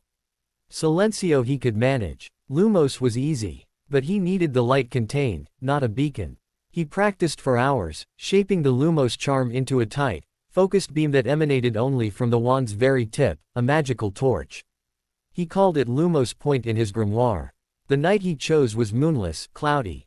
The house was a tomb. He waited until the distant grandfather clock in the hall chimed midnight. He slid his bolt silently, his wand already in hand. He cast Silencio on his own feet, a bubble of quiet around him. The hallway stretched before him, dark and ominous. The door to the master bedroom was like the entrance to a dragon's lair. He turned the knob with infinite slowness. It was unlocked. He slipped inside, closing the door behind him with a soft click. The room smelled of Vernon's hair pomade, Petunia's lavender sachets, and old, trapped air. The darkness was total. He raised his wand. Lumos Point. A needle-thin beam of white light pierced the dark. He kept it low, pointed at the floor. The room was oppressively tidy. He moved the beam. There. The floorboards. They were all the same, varnished oak. But Lily's time would have been before this decoration. He cast Specialis Revelio, a whisper so soft it was barely a breath. The room reacted. Faint, meaningless glows from cheap jewelry, from the synthetic fibers of the carpet. But in one corner, near the window, a floorboard pulsed with a very old, very familiar magic, the same forest green glow of protective secrecy from the shed. His mother's signature. His heart hammered against his ribs. He knelt, running his fingers along the edge of the board. It was tight, seamless. He couldn't pry it up without a tool, and the noise. He placed his wand tip directly on the joint. He thought of the earth parting in the shed. He thought of his mother, hiding her treasure. He poured his magic into the wood, not to break, but to ask. To convince it to yield to the air of the one who had charmed it. Please, he thought, the same prayer he'd used on the photograph. For me. The green glow intensified. With a soft, sighing creak, the floorboard lifted a quarter of an inch at one end. Just enough to get his fingertips under. He lifted it. The space beneath was dark and dusty. He directed his light beam inside. And there it was. Not just a book. A small, cedarwood box. It was simple, unadorned. He lifted it out. It was light. He replaced the floorboard, which settled back into place with a quiet sigh, the glow fading. He couldn't open it here. He retreated, a ghost in the silent house, back to his room. He locked his door, leaning against it, breathing hard. He placed the box on his desk. He cast Specialis Revelio on it. It shone, a warm amber, layered with Lily's magic and something else, a sharper, more analytical tone. Not a protective charm, but a preservation charm. And a locking charm. A gentle one, keyed to blood. Or intent. He placed his hand on the lid. I'm her son. The lock clicked. A tiny, silver mechanism he hadn't even seen dissolved into mist. He lifted the lid. Inside, on a bed of faded velvet, lay a book. Advanced Potion Making by Libedius Borage. It was worn, the cover softened by use. Next to it was a small, stoppered vial of clear liquid. And a letter, folded small, addressed in Lily's handwriting. To whoever finds this. Hopefully, it's me, having forgotten where I put it. But if it's you, Toonie, please, just put it back. And if it's someone else, it's yours now. The potion is a simple soothing solution. I was rather proud of it. The book, well, it's just a book. But it was my favorite. Harry picked up the vial. The soothing solution. Even through the glass, he felt its gentle, calming magic, a balm for anxiety. A teenage Lily's successful brew. He uncorked it carefully. The scent was of chamomile and mint and something indefinably magical. He didn't drink it. He recorked it, holding it as a holy relic. He opened the book. The margins were filled with notes in Lily's neat script. Tips, corrections, improvements. Slughorn says stir 7 times clockwise, but a counterclockwise twist on the 5th makes the color clearer. Add pearl dust after shrinking solution cools, not before, you dunderhead. This last was underlined 3 times, with a smiley face. This was her mind at work. Her intelligence, her humor, her skill. It was a portrait in ink and dedication. He spent the rest of the night reading her annotations, following her teenage thoughts through complex potions theory. He felt closer to her than ever before. He was learning from her, across the years. As dawn tinged the sky gray, he put the book, the vial, and the letter into his own hiding place. He had crossed a final line. He had taken something from their most private space, something they never knew they had. But it wasn't theft. It was repatriation. A lost piece of Lily had come home, to her son. That morning at breakfast, Petunia looked pale. She kept glancing towards the hallway, a faint line between her brows. Her mind was a muddle of last night's dreams, disturbed, restless dreams of her sister laughing from behind a wall she couldn't break down. Harry ate his toast, the taste of triumph sweet in his mouth.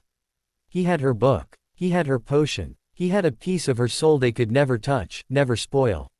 He looked at Petunia, really looked at her. The girl who had been Toonie was gone, buried under years of bitter cement. But the ghost of her remained, haunting this woman. Aunt Petunia, he said, breaking the years-long rule of silence at the table. She jumped, her spoon clattering against her bowl. Vernon looked up, shocked. Dudley stared. Harry's voice was calm, clear. Thank you for breakfast. It was a simple, polite sentence. But in the context of their war, it was a nuclear bomb. It was acknowledgement. It was humanity. It was a reminder that he was a person, capable of gratitude, living in her house. Petunia's mouth opened, then closed. She couldn't process it. Her mind short-circuited between ingrained manners and profound hatred. She gave a stiff, jerky nod. Vernon grunted, glaring, but said nothing. Harry finished his toast, stood, and took his plate to the sink. He had what he came for. The secrets of the house were his. The artifacts of his past were reclaimed. He had survived their cupboard, conquered their shed, won his room, and now plundered their inner chamber. There was nothing left for him here but to wait. To learn. To grow. He went to the garden. Copper was on the rock, waiting. "You smell of old paper and fulfilled seeking," the snake observed. "I found my mother's treasure," Harry said, sitting beside him. "In their den. The circle closes," Copper hissed, satisfied. "The pup has raided the Alpha's hoard and lived. You are ready." Ready for what? Harry wasn't sure. But the emptiness that had been inside him for so long was filling up. With Lily's words. With James's laughter in a photograph. With magic. With purpose. He looked at the house. It was just a house now. Not a prison, not a fortress. A way station. A library he had finished reading. The real story was elsewhere. In a castle. In a world of spells. In the mystery of how his parents had died, and why. He had a mother's soothing solution in a father's flying motorcycle in his memory. He had a wand. And he had a promise to keep, to two smiling people in a photograph. The wait was almost over. The next chapter of his life was written in a language only he could speak, and it was calling him home. Chapter 15. The train at platform 9 3/4. The years between the discovery in the master bedroom and the summer of 1991 were not idle. They were a slow, deliberate forging. Harry Potter grew, not in height or breadth. He remained small, wiry, a boy built of angles and resilience, but in depth. The beige bedroom became a workshop. The walls, to his magical sight, were layered with the residue of thousands of practiced spells, shimmering shields that had held for hours, constellations of floating Lumos points, the intricate, fading lacework of countless Silencio charms. He had graduated from magical theory for the young practitioner to denser texts Dumbledore sent. A beginner's guide to transfiguration, the dark forces, a guide to self-protection, even a carefully vetted copy of The Rise and Fall of the Dark Arts. He read his mother's potions notes until he could recite them, her cheerful corrections becoming his own internal voice for precision. The Willow practice wand was an extension of his arm, its responses as natural as breathing. The Dursleys were ghosts in their own home. They had perfected the art of his non-existence to such a degree that they sometimes walked past him in the hallway without a flicker of recognition, their minds a blank wall where his image should have been. Vernon's rage had banked into a sullen, powerless ember. Petunia's fear had calcified into a brittle, permanent frost. Dudley, now a hulking teenager, viewed him with a confused, superstitious dread, as one might regard a sleeping scorpion on a shelf, potentially deadly, best not poked. Harry used the silence. He honed his Legilimens not by intrusion, but by perception. He learned to sense moods, intentions, the broad strokes of thought without ever crossing the threshold of a mind. He could tell when Petunia was nursing a grievance, when Vernon was anxious about work, when Dudley was planning some petty cruelty. And with a tiny, focused nudge, a whisper of weariness, a flash of imagined consequence, he could divert them. He became a gentle, unseen guide, steering the ship of Privet Drive on a calmer course, not for their sake, but for his own peace. It was the ultimate control, making his jailers into predictable, manageable fixtures. Copper remained his confidant. The snake had grown slower, his scales duller, but his mind was as sharp as ever. "You are no longer a speaker in a burrow," he said one summer afternoon, as Harry, now 10, repaired a broken garden gnome with a tap of his wand. "You are a shaper. The magic waits on your breath."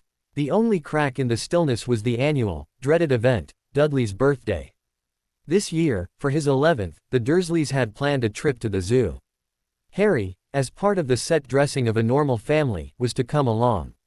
He went without complaint. The zoo was a cacophony of minds, the blank, instinctual pulses of the animals, the buzzing thoughts of the crowd. It was overwhelming. In the reptile house, seeking quiet, he found himself before a large Brazilian boa constrictor. It was asleep, a magnificent coil of muscle and pattern. Dudley, of course, found him.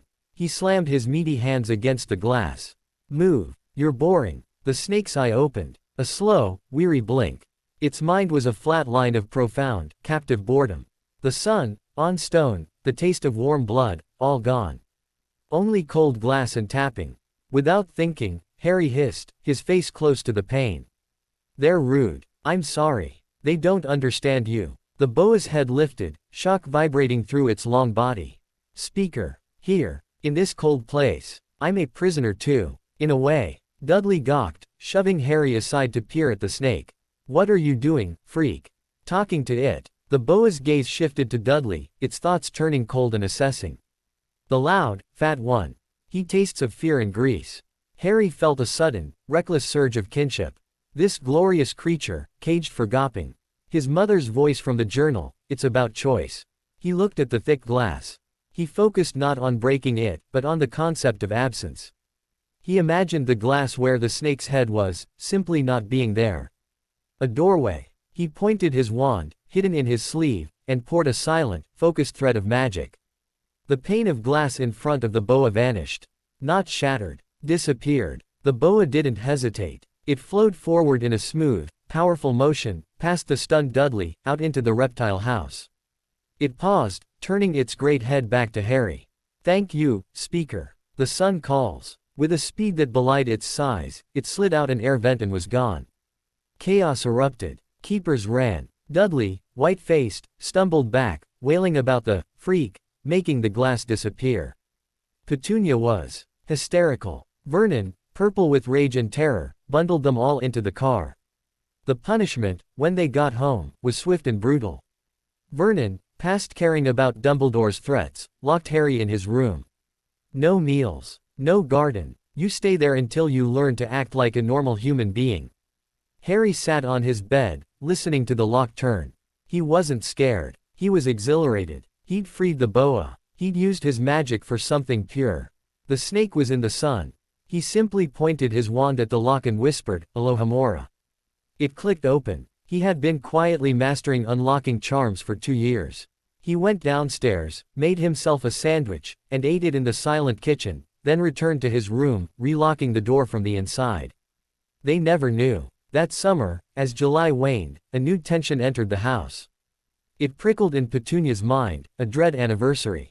Harry felt it too. A gathering. A convergence. On the morning of July 31st, his 11th birthday, he woke not to silence, but to a strange, pregnant hush. The air itself seemed to be waiting. He dressed, went downstairs. No mention of the day.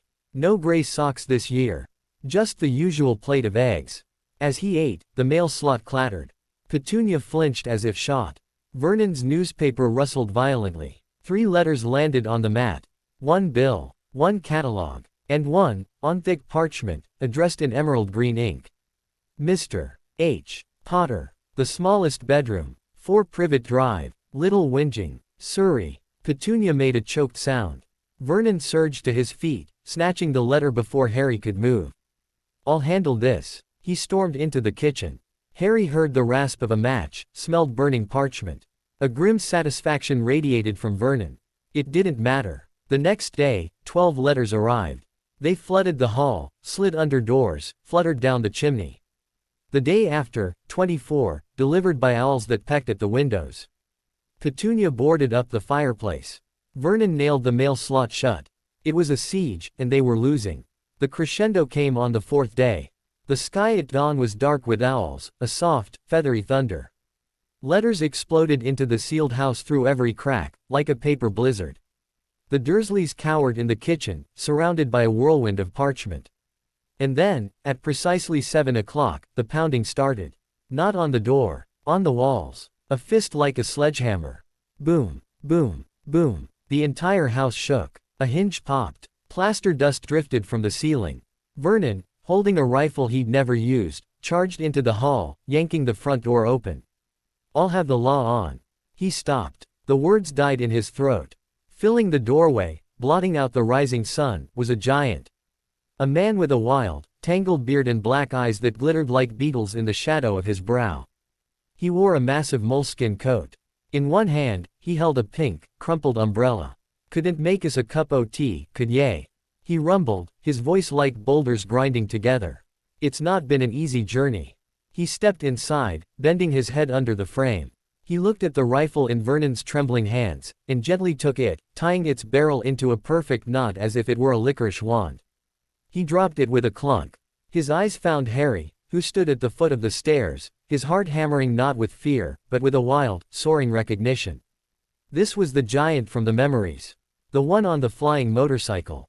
"Hello, Harry," the giant said, his voice softening. "Last time I saw you, you was only a baby. Ye look a lot like dad, but y'ave got mum's eyes." He was Rubeus Hagrid, keeper of keys and grounds at Hogwarts. And he had come to deliver Harry's letter. What followed was a surreal hour. Hagrid sat squeezed on the Dursleys' sofa, which groaned in protest.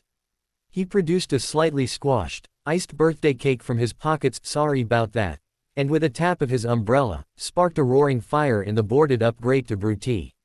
He told Harry about Hogwarts, about being a wizard, about how his name had been down since birth. He also, with a bluntness that was both terrible and wonderful, told him how his parents had really died. Not in a car crash. Murdered by the darkest wizard of the age, Lord Voldemort. And how Voldemort had then tried to kill Harry, the curse rebounding, leaving only the lightning bolt scar on his forehead and a legend. Harry listened, the pieces of his life finally snapping into a brutal, coherent picture. The fear in the Dursleys' minds. Dumbledore's protections. The reason he was here. It was a story of love, sacrifice, and war.